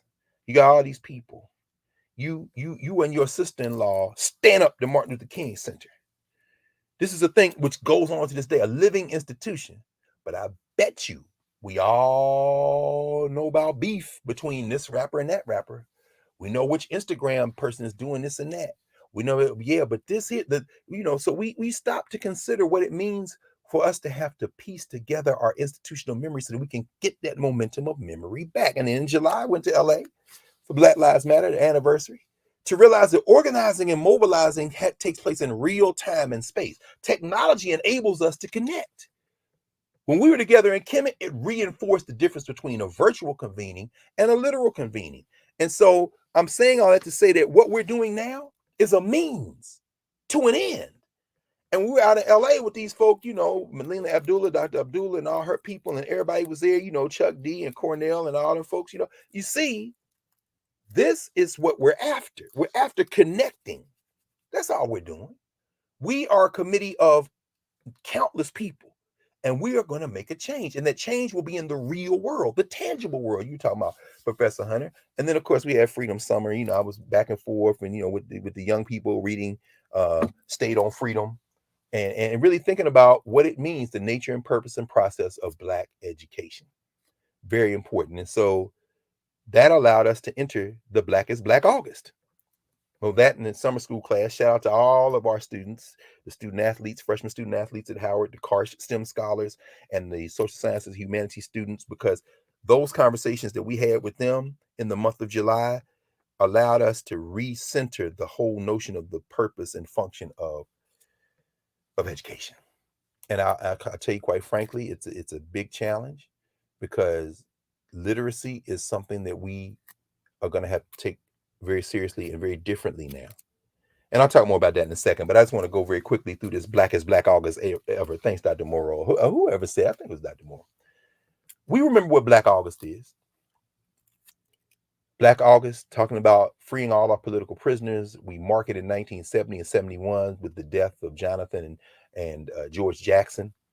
If you go back and look at episodes 76, episode 79, episodes 126 of our conversations in class, you'll see deeper dives into that. We talked about Blood in My Eye and Soledad Brothers. We talked about the whole roster of Black political prisoners. We should pause here to mention one who was recently got clemency in California, Ruchell Cinque McGee, 84 years old. He was released after 67 years in captivity. He was the only one who survived that Marion County shootout when the San Quentin guards and the Marion County police killed Jonathan Jackson, killed the judge he had taken hostage, killed the two other brothers who happened to be in the courtroom because Cinque was not with them. He had been brought in to the courtroom that day to testify something. Jonathan Jackson, he wasn't with them. Jackson passed out guns. He took a gun while he said, I'm a political prisoner. I ain't supposed to be in jail like so many other people. I got locked up for the wrong reason. So yeah, I help. But he didn't kill nobody. In fact, they had to, in the first trial, the jury would not convict him of killing the judge. The police was shooting. The police shot. The police basically had target practice. So they tried Cinque McGee and Angela Davis together, because they say Angela Davis the one gave Jonathan the gun. Got the gun for Jonathan, rather. But then they separated the cases. Still a touchy subject in some ways. Angela Davis was acquitted. Russell Cinque McGee was convicted and spent 67 years in prison. And he was only liberated, granted release under this. There was a bill introduced in the California legislature, California Assembly Bill 960, that's now Penal Code Section 1172.2. That says that if you have serious and advanced illness, or are facing an end of life's trajectory, or permanent and medical incapacitation, and you're no threat, they can let you out. You know what we call that? The effective death penalty. So you keep somebody in jail for 1,000 years, and then on the last day, I can't breathe, let them out. Let me tell you something about this criminal enterprise called United States of America. It's a mixed bag. I had a conversation on Wednesday night with my law students, first day of class. We went around, introductions, went through the syllabus, and I just threw it out there because there are a couple of folk from Georgia. That's what y'all think of Fonnie Willis in this charge, because Fonnie Willis lined up lovely with this RICO. Somebody going to jail or not. But the point is, one of the young brothers, and I love my law students. I tell them all the time because they're brilliant. They come from all over the country, and the conversations we have, I just don't get those conversations anywhere else. And they read because they got to read. Law school, you can't graduate from law school without reading. So, I mean, to me, that is the lifeblood. It's the anchor for me, particularly in a moment when Chat GPT threatens to completely destroy the concept of the university, which is already on the verge of being destroyed. We'll come at that in a minute. But one young brother said, I got a mixed feelings. Sure, this is nice. And yeah, rule of law, this and sort. But, Fine Willis likes that Rico. Let's talk about Young Thug. Yeah, she does. And the whole idea of, law and order is important. And Fannie Willis went to Howard. I think she went to law school at Emory, but her undergrad's from Howard. The whole idea that the rule of law is going to save us, that's a mistake. We should avail ourselves of the rule of law. We should use the law as a tool, as a weapon, as a defense wherever we can. But the idea somehow that the law in any society, except perhaps the Egyptian, which we'll come back to in a minute, is like a Bible or article of faith. You can't look at it that way, particularly in a criminal enterprise, settler colony state like the United States of America, where the law is always conditional, almost always conditional, certainly when it comes to us. But Sinkay McGee is out, age 84, after 67 years in jail for something he didn't do. I know he's got a GoFundMe out there. I think they've raised a little bit over or nearly $50,000. No, they passed $50,000 actually. Parenthetically, I see that the cats in Birmingham, Reggie Ray, and they got this community response recovery fund. Y'all probably have talked about that, Prof. They're close to 300,000 now. So you got Russell Sinkay McGee trying to raise a little money so he can live the rest of his life with some dignity. And you got the cat with the chair in Montgomery and whoever else might get caught up in that. And they got 300 stacks in the bank off the GoFundMe. Short-term memory, long-term memory. Again, if we're not going to be a community of children, I'm not going to say a race, thinking about Shamar Kakeda as he looks about the population of the Nile Valley, not race, community. We're not going to be a community of children. We got to revive the momentum of memory. This is Black August after all. You can't raise no money in Black August. You see what I'm saying? But we have this entry, so people now should look up Ruchell Sinkay McGee and understand. So for many years in August, going to Kemet is a rite of passage for us. Certainly one for me. A recentering moment, a moment of remembering with other people, many of whom hadn't been there before, some of whom had. And we're on site every day. We do lecture every night. We have breakfast, lunch, and dinner. Lunch usually when we're out somewhere on the site. And every once in a while, there's an hour or two in between. I'm going to go to the bookstores. I'm going to go around. Sometimes I just sit. And when it gets late at night, everybody quiet, everybody gone, I might sneak down, sit by the Nile, and read. This time I brought Sinclair Drake, volume 1 of his important Black Folk Here and There. The brilliant Sinclair Drake. And also my man, Vincent Harding, the Institute of the Black World. Because I didn't want to think about race. I didn't have to. I wanted to sit in this foundational society built by our ancestors and remember what is important. And that's what I did the first year back since post-COVID. 220-some travelers, seeing and talking with each other, those two elements, being in the place and then being with each other in the place and seeing those transformative conversations. Riding back from Abu Simbel, a 4.5-hour drive, and about midway through, my man Stacy puts on Summer Breeze Makes Me Feel Fine, blowing through jasmine in my mind. Come on, man, you playing the Ozzy Brothers and we in the desert, yo. Come on, here playing some Gil Scott Heron, 95 South, talking about all of the places we've been. Coming in for the lecture, so you know what? Put some more Gil on. Peace go with you, brother. You're my doctor at Martha's Vineyard. You're my lawyer, yeah, but somehow Come on, Skip. You forgot about me. Gil said, now when I see you, all I can say is peace. It's the best we can do for you, bro, while you up there chopping that Cambridge cotton. Peace go with you, brother. I'm not mad at you, but playing that in the contest, you looking at a pyramid? Come on.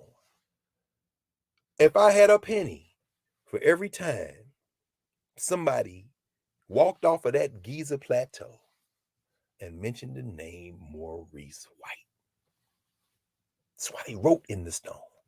Do you understand? We're looking at the reason. And then Angela Carter, my TA, she reminded me because she's writing about this music, Motown, particularly Philadelphia International. She knows that anybody 28 years old know that much about the music. Come on, you on our team. You gotta be part of this team with us. She said she named the album cover. Stacey said that was the cover where we were at Abu Simbel, the temple for Ramses II and Nefertari, and those 4 huge statues of Ramses. That's the cover of one of the Earth, Wind, and Fire albums. They telling you the Kemetic history, putting it right there. So that night, I made a quick adjustment on my slides, and I said, it is that pharaoh, 67 years, Ramses II, with all kind of contradictions. He was the one that inspired Byron. His poem, Shelley, Ozymandias.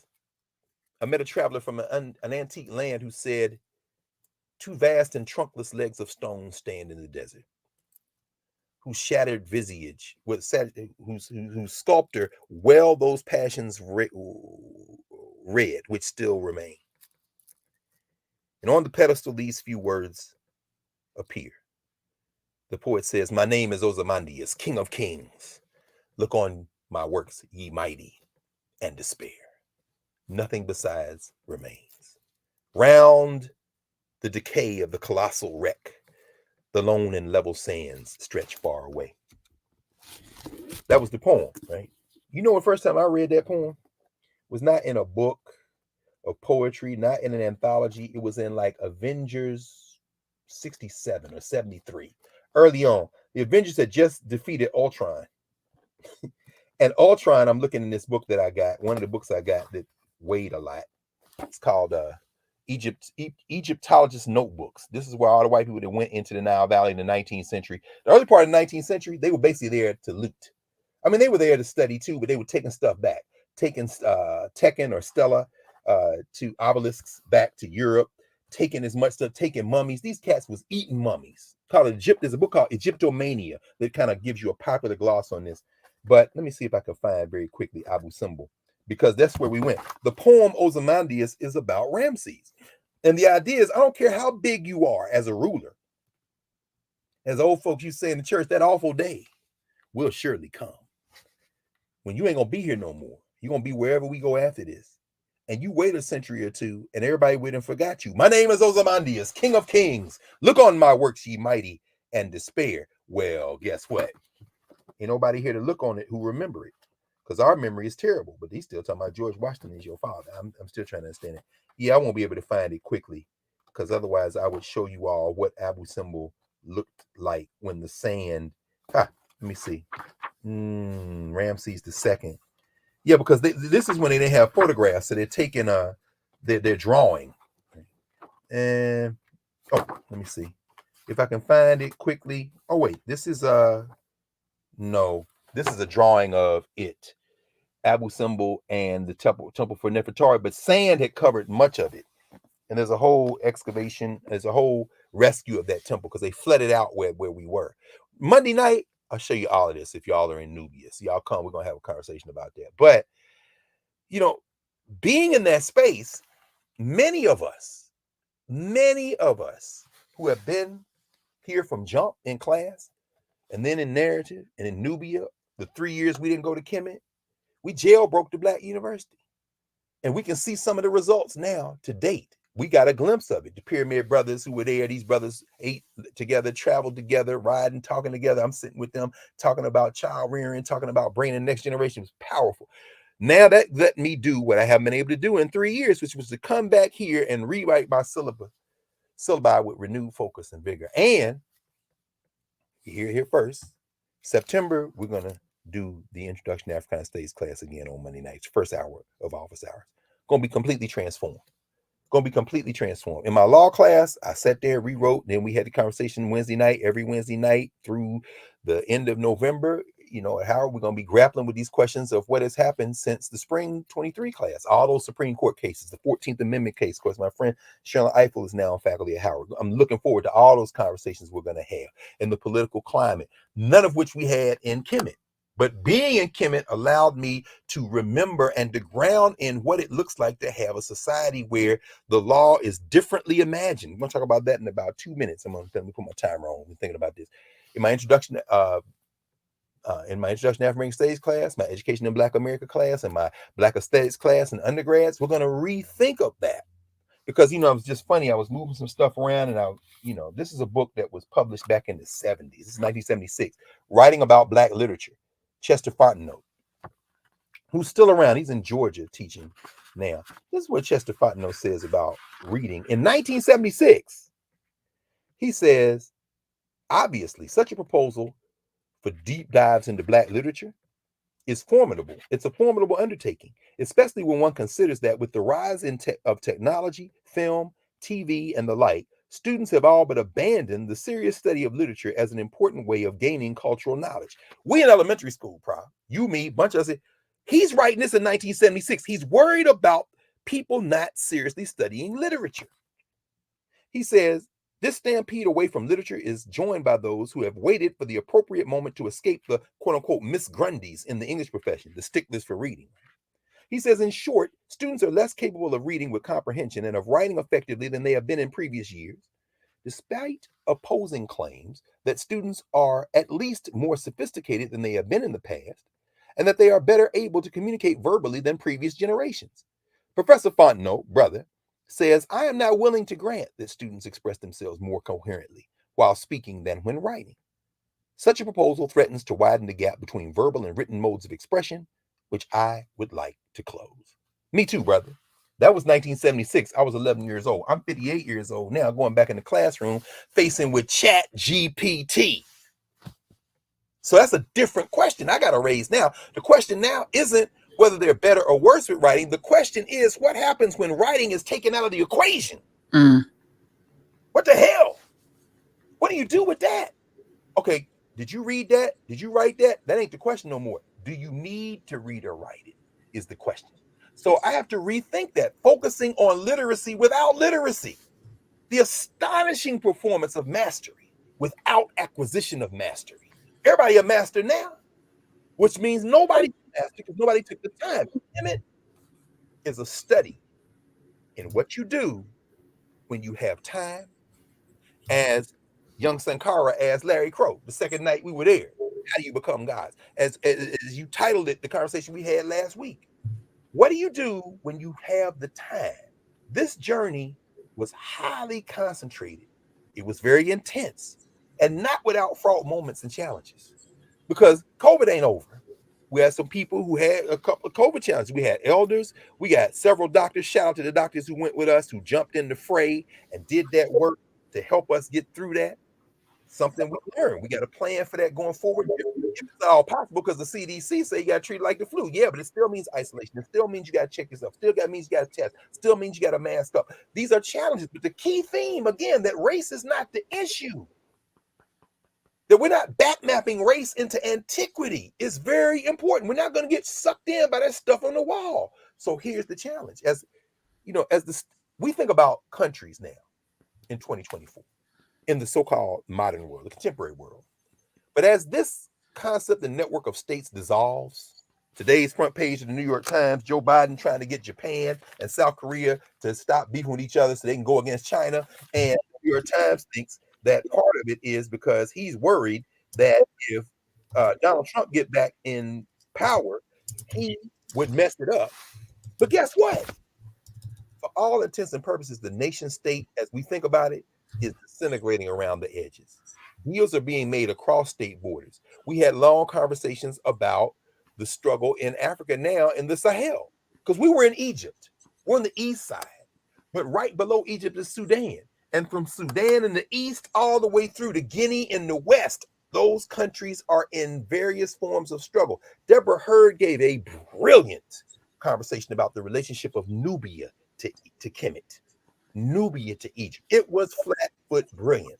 And one of the reasons that she, Solange Ashby, my sister Solange, all of them, the reason why they can't go down there and do study the way they want to now is because it ain't safe.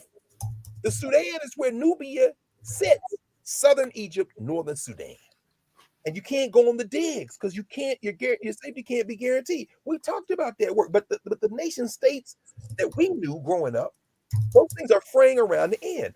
Now, the question is, how can we prioritize the lessons we can learn from studying ourselves through time and space and use that liberated memory to create new forms of governance in a world that is being renegotiated as we speak? It's not about appealing to the old structures. Those old structures are falling apart. The ways of knowing we have to prioritize the ones that we inhabit. Prioritize the things that we have done that have kept us here, that have allowed us to celebrate, that have allowed us to resist. Pay attention to those things and then interrogate them. What Kemet does, what Egypt does, is provide us with another set of archetypes. That's what it does. You know, Belethia gave a talk on gender that displaced gender. We can't talk about gender the same way once we begin to look at the Egyptian worldviews and then see how we continue with echoes of these things throughout the African continent, in the Caribbean, and Latin America, Africans in North America, Europe. We see gestures toward it, and it sparked a conversation that continued for the rest of the trip. It sparked conversations about this, you know. So when we go to these places, you know, we understand that each one of those places sparks another kind of conversation. Again, you know, Deb talked about the relationship of Nubia to Egypt, Cush, Merowe, Aksum. She talked about the rulers of, and Angie Porter gave her talk. She talked about genealogy and relationships, and she talked about the fact she don't say kings and queens, say rulers. Say those who are responsible for the management of state of affairs, because to even gender that becomes something that throws you off kilter when you're looking at the Egyptians. They had female pharaohs. Pharaoh is not a gender term. Don't call Hatshepsut a female king or a queen. Call it a ruler. Call it a Perwa, the great house. And in fact, when we think about that, we can think about the Kush, the sisters who ruled in Kush. There were like 5 that we know of. In fact, I'm looking around because, oh man, obviously I wasn't going to take this with me because this would have taken up all the weight. This book is about 1,200 pages. It's called the Oxford Handbook of Ancient Nubia. It's a great place if you want a one-stop compendium to talk about Nubia. Nubia is the mother of Kemet. Nubia and Egypt are part of each other. They all are African societies. I was looking around because I thought I had pulled Solange Ashby's book. In fact, I'm pretty sure I had, but I don't know what I did. Well, here we are. Calling out to Isis, the enduring Nubian presence at Philae. We went to the temple of Isis at Philae. This is Solange Ashby's book. Solange talks about this as well. Amanatore, one of the queens. Amanarensis, another of the queens of Nubia. We're talking about pre-Merowe. We're talking about up the Nile Valley toward inner Africa, Blue Nile, White Nile. White Nile coming from Uganda, Blue Nile coming out of Ethiopia, meeting up in Khartoum, and then flowing down into the Mediterranean. I'm doing down because the Nile runs this way. And so and on Monday night, we'll look at those maps again because we started up there in Cairo. We came down into Luxor. Then we went all the way down to Aswan and got on a bus and drove 4.5 hours to Abu Simbel, which is right next to the border with Sudan. It's very important to understand each one of those places. So I'm going to spend just about 5 minutes talking about this. The people of Egypt didn't mix and mingle with anybody other than other people who were in Africa. So you talk about who did that, you got to look up the Nile River.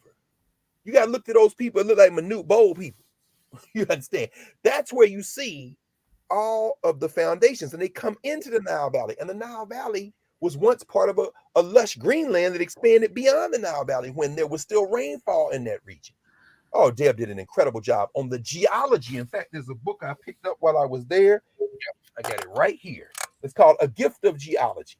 Ancient Egyptian landscapes and monuments. You're talking about human beings solving problems in real time on how you survive in an environment that can be harsh and unforgiving and can also be incredibly green and lush and be such a we standing on the Nile with the greenery. Then we go out into the desert, and then you can see the green, boom, desert. What the hell? But at one time, it expanded because of the rainfall. So you go back 20, 30, 40, 50,000 years. You go back to the last 10,000 years, the desertification, and people start coming into the Nile Valley. It's an entirely African conversation. You want to talk about a melting pot? Forget this criminal enterprise called United States of America. Talk about Egypt, a melting pot of people from the African continent coming into that place and building something that is yet to be replicated, that is the foundation for so much of what we have done since. So the sites, every time I go to a site, I pay attention after I'm humming it to what I'm humming. My man Sean was playing John Coltrane and coming in the pyramid. But I'm humming stuff to myself. I ain't putting no ear pods in. I want to hear the guides. Like I said, we were with some incredible guides. And so I want to hear what Abdul got to say. And they have something they call whispers. It's the microphones. Because we had so many people say, they gave us these microphone pieces in our earphones and we could listen. I never put those in. Why? Because I can hear. I want to hear everything. I want to hear the birds. I want to hear the wind. I want to hear Abdul talking. So I'm never going to be far away from you, brother, because I don't like these things in my ear.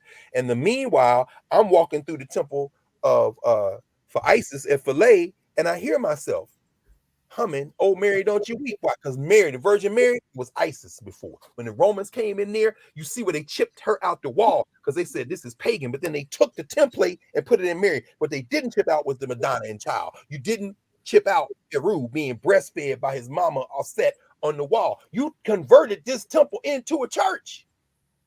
And there's an altar. The Egyptians invented the altars. The altars at the White Chapel, the altars at the Temple of Isis at Philae, the double altars at Kamambo, the Healer's Temple. And you say, now you go to Notre Dame, you can't look at that again no more. If I had a penny for every time somebody came out of a temple and said, I can't go back and look at these things anymore the same way. No, you can't. It's one thing to see it in a book. It's nothing to be standing there in it. How old is this? Oh, this is about 3,000 years old. Damn. What? So yeah, I mean, standing in the tomb of the mortuary tomb of Ptahhotep, standing underneath the pyramid of Teti and reading the pyramid texts, seeing the mortuary temple, the mastaba of Kagemi, who was the chief justice of the 6 districts of what became what we know now at the United States, the Supreme Court, the circuit courts. Kagemi was the guy in charge of all the district courts. He's the chief justice of the Egyptian judiciary.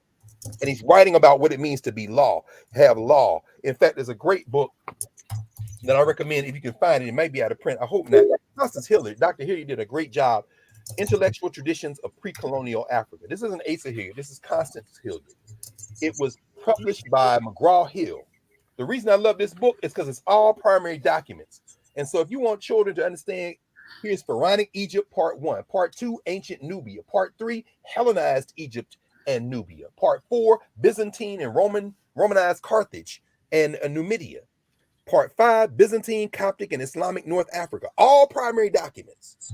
Part 6, Ethiopia and Somalia. Part 7, West Africa. Part 8, Central Africa. Part 9, East Africa. Part 10, Southern Africa. She picks documents throughout the full range of the last 5,000 years of African experiences and puts it in a book called Intellectual Traditions of Pre-Colonial Africa. I have no time for the first conquistador. I'm sorry.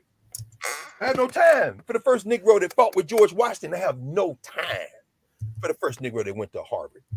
There were no universities in Europe before the learning institutions of Africa, and we predate that by millennia. Our value of education didn't come after we came out of slavery and said, God, I got to go to school. If you start your history with that, you will always be a figment of the white imagination, and you will never be free. But we get a couple of people together, change somebody's mind. So I'm paying attention to what I'm humming as I'm coming into spaces. The Museum of Egyptian Civilization was in there looking at the prosthesis. Look at his toe. The mummified foot, but that's the first prosthesis in world history. That toe looked black to me. That looked like the toe of all black people. Big toe, all black. That's a prosthesis. The oldest wooden prosthetic toe in the world. Saw that in real time. This is a children's book, by the way. Medicine and Papyri of Our Egyptian Ancestors. Very important. But they also had in the Museum of Egyptian civilization the so-called royal mummy. Sahu is the word in ancient Egyptian. We had long conversations about how disturbed we felt about looking at our ancestors, not replicas. They didn't rebury our people. Now, I have no interest in digging up George Washington or Thomas Jefferson. I have no interest in digging up Victoria. But damn, you got Hatshepsut on display. You got, and I ain't gonna show y'all the Saku. Amos Nefertari on display, Ramses the Third on display, Marin Ptah on display, some of the major Jehudi Most the Third and Fourth, and Ramses the Second on display. I'm looking at school children looking down in their face. And Miss Carter, you know, Angela Carter, I said my TA, she's all of 110 pounds or 15, maybe 120 pounds, and she just ate.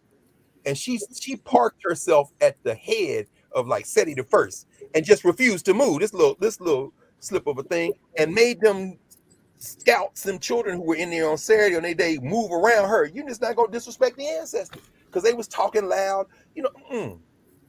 And I said, "You all right, Miss Carter?" She said, "I'm all right. I just feel some kind of way." And she wasn't alone.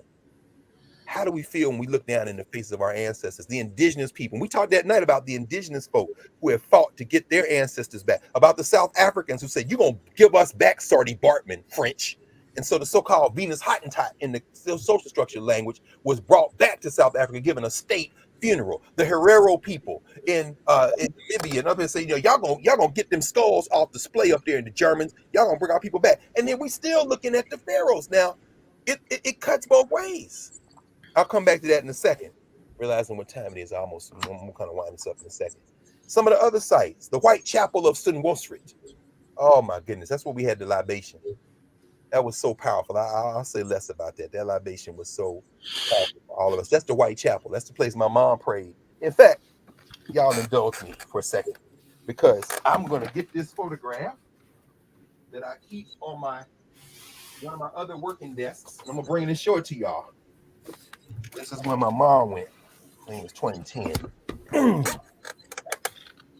This is my mother praying at the altar at the White Chapel.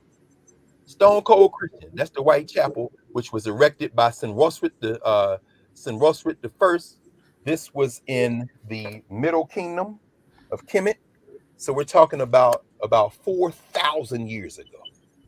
My mama born on a pallet on the floor, Russell County, Alabama. Went to the Russell County Training School, Rosenwald School. For our 80th birthday, we put our money together. My sister, my brother, and I put it together and took her. We took her. My sister went with her. A lot of husbands and wives went with us. A lot of couples. One brother and sister came. They were so cute. They was together the whole time. Families came. It was just a beautiful thing. Sons and mothers and daughters. We talk about that a little bit on Monday night because I suspect a couple of those couples gonna come into space, and you know who you are. I'm gonna out you right now. But my mom said, "Let me come do a prayer here." She got her. We poured libation. She said, "Now I'm gonna go up here and pray on that altar." You understand? So when you start talking about coming down on the altar and they come to Mona's bench, that's where it starts. My mama 80 years old, so I know what this is. I know exactly what this is. And so that White Chapel, woo! We were at Waset, the scepter, power. The Greeks call it Thebes. There are a couple of good books if you ever want to do some stuff on the temples. And I pulled a couple of things just so people could have references. In fact, this is a decent book. Thebes in Egypt, A Guide to the Tombs and Temples of Ancient Luxor. Kent Weeks also did a great guidebook on Thebes. If you can get your hand, Weeks. Talking with your brother at a Booties, we were sitting there talking. He said Kent Weeks used to come in there all the time, and they would have conversation.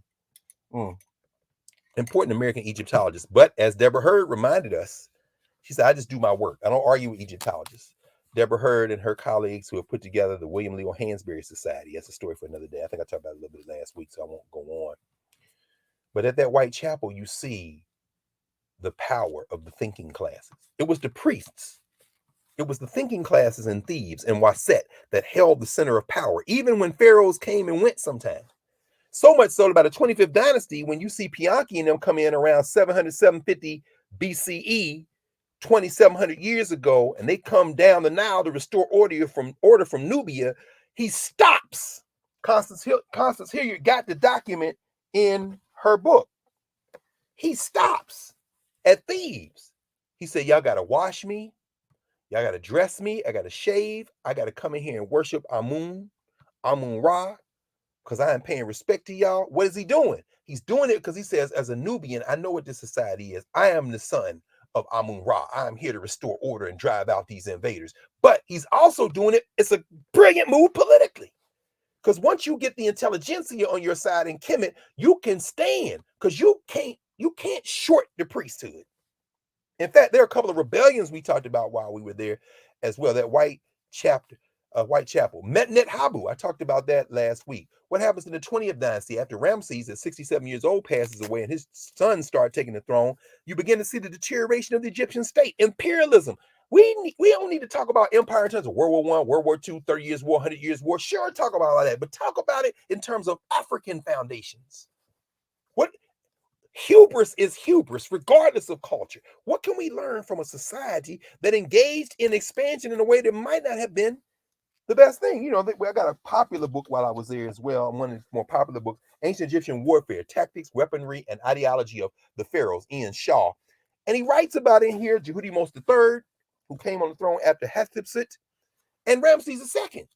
What were their motives? What was the motive? Was it expansion? Was it protection? Was it self-defense? It's very important. So at Medinet Habu, we see something that they call the harem conspiracy. Ramses' own wife turned against him. Ramses III. And that is arguably the last high point in the 20th dynasty. You just see this steady kind of decline in Egyptian power. And you see the people in the Nile Valley begin to do for themselves. Hey, look at the United States and look at how these states are starting to go rogue. You need to study the United States in the context of the U.S., but you can look at it in the long arc of world history as well. And you don't have to start with AP European history. We have a history. Well, y'all in West Africa, not East Africa. Okay, let's connect West Africa to East Africa. So many scholars have written about it. Very important. In December, there's going to be a major conference celebrating the 100th anniversary of the birth of Sheikh Anta Diop in Dakar, Senegal, University of Sheikh Anta Diop. We hope to be there. We hope to present there. And there's going to be a conversation that's being had. Frank Frazier was like, in 1962, they're talking about these big issues. What we talking about? The race problem. Jacob Carruthers, in fact, that's why Jacob Carruthers in Intellectual Warfare uses E. Franklin Frazier's essay as a point of departure to talk about how we have this fragmented philosophy. So why don't you close? One of my favorite places, there are two places that are very much, I just have favorites. One is Set Ma'at. Set Ma'at. Set Ma'at is what it was called by the people. It is known now in Egypt as Deir el Medina, the workers' village. Not the workers' village, really. It's the craftsperson's village. It's arguably the first artist colony in world history. This is where the people who built the tombs, who wrote the Meta Netra on the tombs, who designed the tombs, the architects for the buildings, that's where they lived. And there's a good book called Pharaoh's Workers by Leonard Lesko, who edited the edited volume. It's called Pharaoh's Workers, the Villages of Deir el Medina. And you go into these tombs that are there. There are a couple of tombs of administrators who are there, and they are exquisitely done because they were done by the people who worked for these people. And you see, it raises the question of the working class in society. There are classes in, of course, Egypt. Talk about everybody. People say now, why y'all going to Egypt? Everybody want to be a king and queen. Hey, you've opened your mouth, and your brain is on full display. Marcus Garvey said, "Don't talk about stuff you don't know about, especially so confidently." Now people are laughing at you, and I'm one of them. They're all gonna laugh at you because we talk about class and Set Ma'at. These workers went on strike. Maybe the first recorded strike in world history. These are the people without whom there would be no tombs and nibbles. They said, "Oh hell no, we're not going to work anymore until we get the tools we need, until we get improvement in conditions, until we're compensated more, until we have better living conditions." And you stand there and you hear the wind. All you can hear, and it's dead quiet. And I'm listening for the music in my head as I'm watching this scene cinematically. It's very important. The question of literacy. And at the Luxor Museum, we saw they had a couple of mummies, a couple of Sahu. One is of Amos. Amos is the cat in the 18th dynasty to help drive out the Hyksos. But here's the thing. Just like in Nubia, there were women who sat on the throne as rulers. In Kemet, there were women who sat on the throne as rulers as early as the Old Kingdom. We're talking about 4,600 years ago. Now, one of these women came to power because her son was not yet old enough to take off. Her son was Amos. He eventually became the pharaoh. But the regent, the woman who ruled until it was time for him to do it, his mother, Oh, that sister. She's not there. Her name is Ahotep. Ahotep. Ahotep fought the Hyksos, fought the Amu. She helped lead the army. In fact, when she was the ruler, she was commander of the army, and she won commendations for her bravery, for her work, for her strategic work in driving out the invaders. Then her son came of age and he finished the job. Most Egyptologists will put it on Amos. His wife was Amos Nefertari. Her mummy's in the Egyptian Museum of Egyptian Civilization. And we said, we hate looking at this. Wait a minute. Hold on, let me look at her. Okay, I don't want to look. Wait, let me look. Wait. Her hair, curly. Her curly black hair. Her braided up hair, not curly, braid coming out of her. And it's like, this is a track. This woman should be allowed to rest in peace. But she's here. We looking like, my God, here come these school children talking loud. And like, you ain't gonna do that. Not while I'm standing here. Increasingly feeling some kind of way. But in the museum in Luxor, they had on display some of her battle medals, commendations. They used to give out these golden flies. Well, later on, a couple of days later, we went to one of the jewelry stores. So we wanted to get some jewelry, get some chenille, whatever. So I'll go over here and look. And I'm looking in the cases. All right. And I said, oh, that's interesting. Hey, you got. She said, oh, people don't really ask for this one. I said, that's all right. Give it to me. Just the battle medal. These are the silver battle. This is a silver version because they ain't had gold. This is the silver battle medal that we saw on a necklace in the Luxor Museum. You see the little lotus at the top. No, that's the head. That's the head of the fly. And they give these flies, and it's got a little clasp to it if you want to make it into a necklace. So the Luxor Museum, I love going in Luxor Museum. They have the writing tools for the scribes. They got this beautiful alabaster statue of Seti I. It's very, very important. And of course, there are other places we went. Dendera, where we saw the Zodiac, the Temple of Horus at Edfu, which really is a place where you understand a very basic principle in Kemetic ways of knowing. No one is above the law. You say, well, you know what's above the law. Yeah, a lot of people are above the law in the United States, but not in Kemet.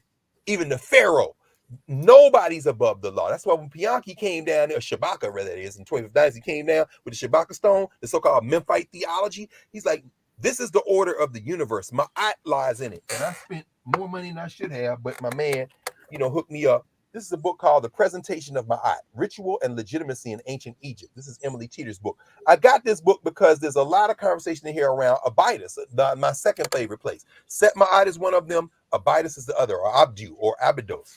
This is Seti I presenting Ma'at to God. See, there's Wasir, and behind him you see Isis or Aset with the Het Heru crown. The Het Heru crown, we had to talk about another day, the temple of Het Heru or Horus. Hathor. Talk about Hathor, the so-called cow goddess, but her name in Meta-Neter is Het Heru. And when you see, let me see, here's Heru behind her, in fact. But let me see, I don't think they have her name here. No, because this is Isis. Isis with the Het Heru crown. When you see the name for Hathor, as the Greeks would say Hathor, Het Heru, it is a box. And inside the box is the falcon. The falcon is Heru, her husband. The box is her.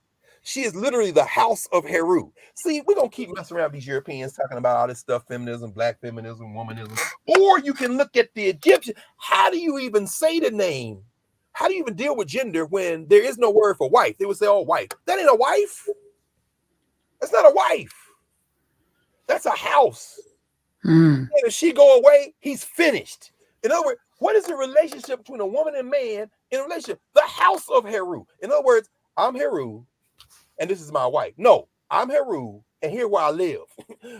You understand? It will change the way. And as I'm standing there looking, you know what's going through my mind? That 8-minute version of Harold Melvin and the Blue Notes. I miss you.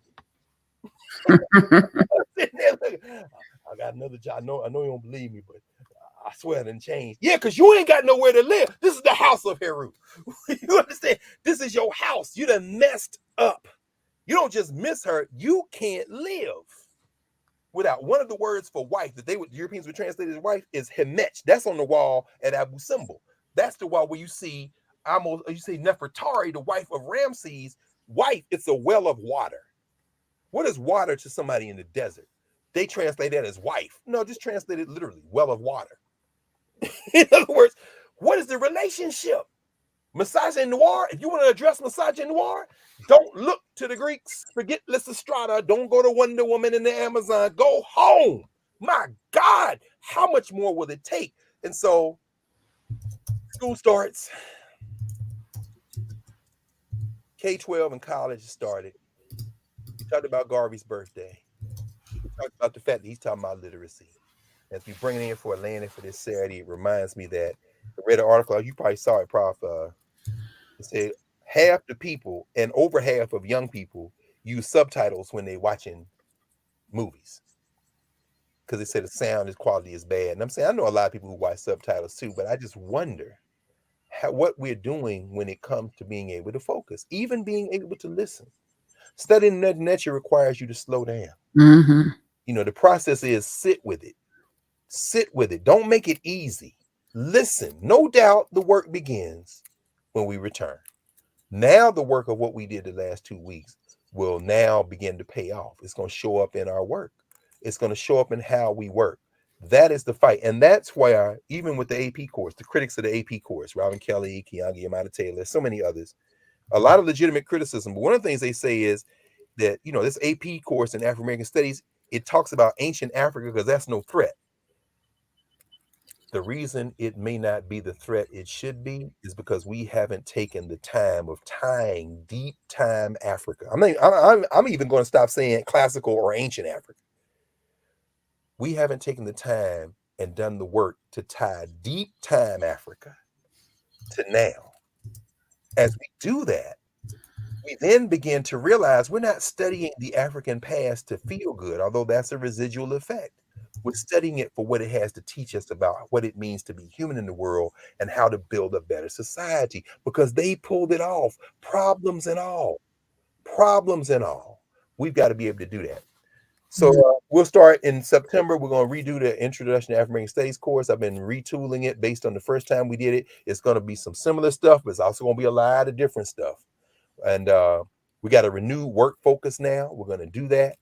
And so now, even though school started, there's a new book on August Wilson that came out that I've been reading that, I'm very happy. And the only thing is I got all my mail stopped, but something snuck through. Two things snuck through, actually. When I got back home, these were in the mailbox. And I thought I stopped. I did, but they got through before the stop. Fatima El Mekki, Sharice's wife, got their daughters, Zakia and Zainab, and they put together a little 30-some page book, and there's Fatima there on the back. This little book, our grandparents were members of the Black Panther Party. Fatima, this is a great little book. These two right here have a conversation about their grandparents, and of course, it's beautiful because their grandfather is still here. Their grandmother is an ancestor, Baba Khalid. There's Khalid as a younger man there, and here he is with his daughters at last year's Black Male Educator Conference. Good brother right there. That's Sharice's father. He said, we like combing his beard, this kind of thing. Let me show you their grandmother.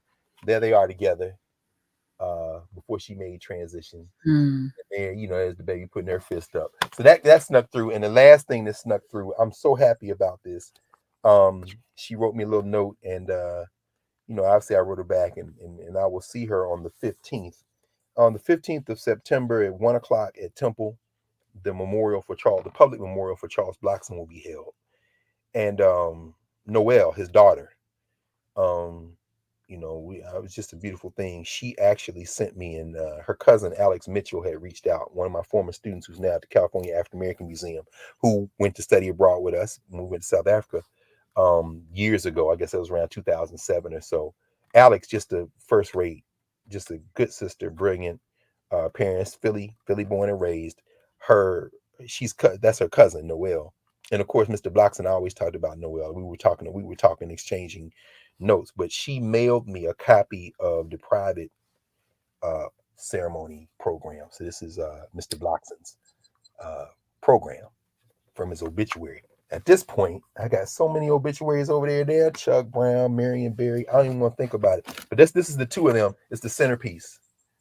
There's Noelle when she was a little girl with him, of course.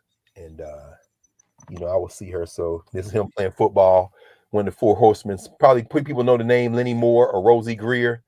You know what I'm saying? Charles Blockson was a star football player at Penn State. There he is getting ready to put that work, giving that work out. But he didn't play pro football. He was a all-state shot putter, discus thrower, but he was a book collector. And then when he had a chance to try out for the New York Giants, he walked away from it. He said, "I'm not going to be a professional athlete. I got other work to do." So they had the ceremony in June, and here, of course, is him sitting under a portrait of Paul Laurence Dunbar with his book. So I mean, it's just a beautifully done program. These are all the 13 books that he worked on. I was blessed enough to help him with a few of these books, including most specifically his memoir, Damn Rare, there where my thumb is. And the back, of course, is him, Mr. Blockson. So thank you, Noel. Love you.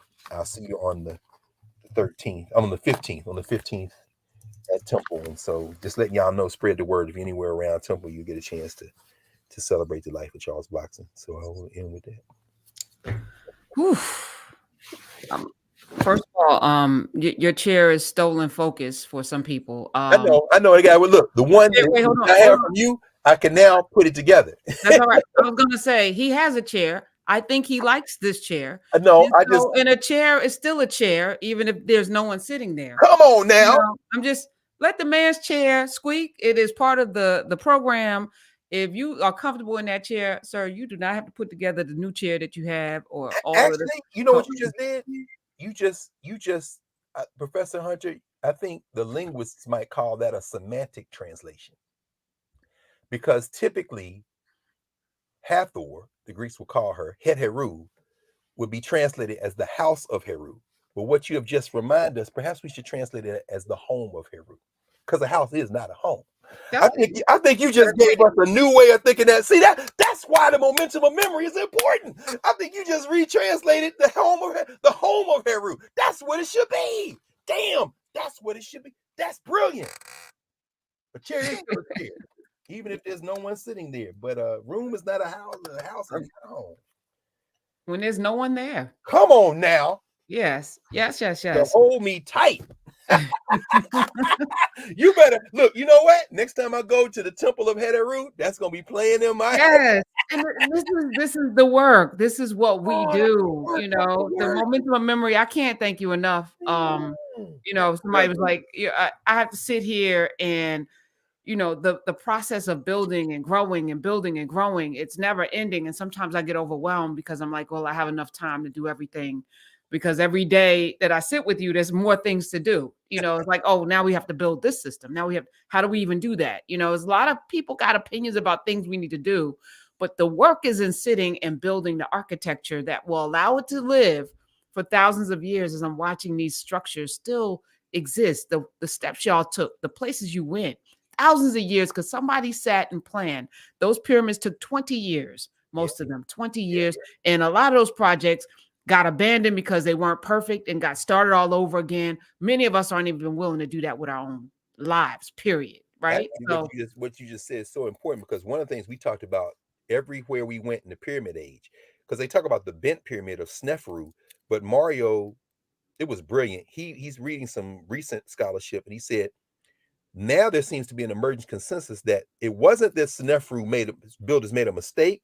They were trying to make one of the pyramids represent the white crown of Upper Kemet, and the red pyramid represent the red crown of Lower Kemet. That's what they think. But that's not the point. What you just raised is the point. We had a whole conversation about failure. So the lesson of Egypt is failure. In other words, you ain't going to do it right. You know how many thousands of years it takes you to get to the point where you can put 1.3 million stones in perfect alignment with no mortar. You didn't just wake up and do that. You got to see the practice pyramids. And there are more pyramids, and by the way, as we know, in Sudan than there are in Egypt. But you just raised it. It isn't the question of success. This society wants, no, it's the question of failure. Failure is the foundation for progress. It isn't success. You will get to success as long as you don't let failure stop you. That's a very important point. On that note, first of all, welcome back. I'm glad you're in good health. Wish you well on your classes. My semester starts in a couple of weeks, and I have completely tossed my syllabi in the garbage. We are doing something completely different this semester. So if you're taking my class, come ready or leave. That's just how, because I'm not making room for anything other than what we're gonna do. So how kids have expectations of things, and the very rigid ways in which they want to learn. No. This is gonna be an exercise in fluidity and flexibility this semester. So I'm looking forward to that, and I wish I could take your law class. So no. You gotta come in sometime. We'll have to create some virtual spaces, or maybe in the future, Dr. Carr, you can teach a law class within Nubia. I'll get some of my friends, because this is a crazy thing. Of the people that went to Kemet, Angie Porter got a law degree. Deb Hurd, my classmate, got a law degree. Belethea got a law degree. We got enough time. And of course, Angie's building out Africana legal studies. We could have that class here. Let's see. Okay. Say that. I already reached out to Kat Adams. So Kat and Belethea is on deck, and Dr. Black is on deck. Like we already lining up the Avengers. So I feel like it's about to go down. No question. It's already down. But it's already down. 10 love toes down. Love you too. Love y'all. See y'all Monday night. Yes, actually see you tomorrow. Maroon's medicine chest. Right. And then you on Monday night, and then Dr. Beatty on Tuesday, and then on and on. Yes, we indeed. Keep going to the Nubians who teach yoga too, in addition to the class, were there in the Nile Valley. They were there with Brother Jabari Osazi and them. We saw them in the Nile Valley. And I should tell everybody what I said to you.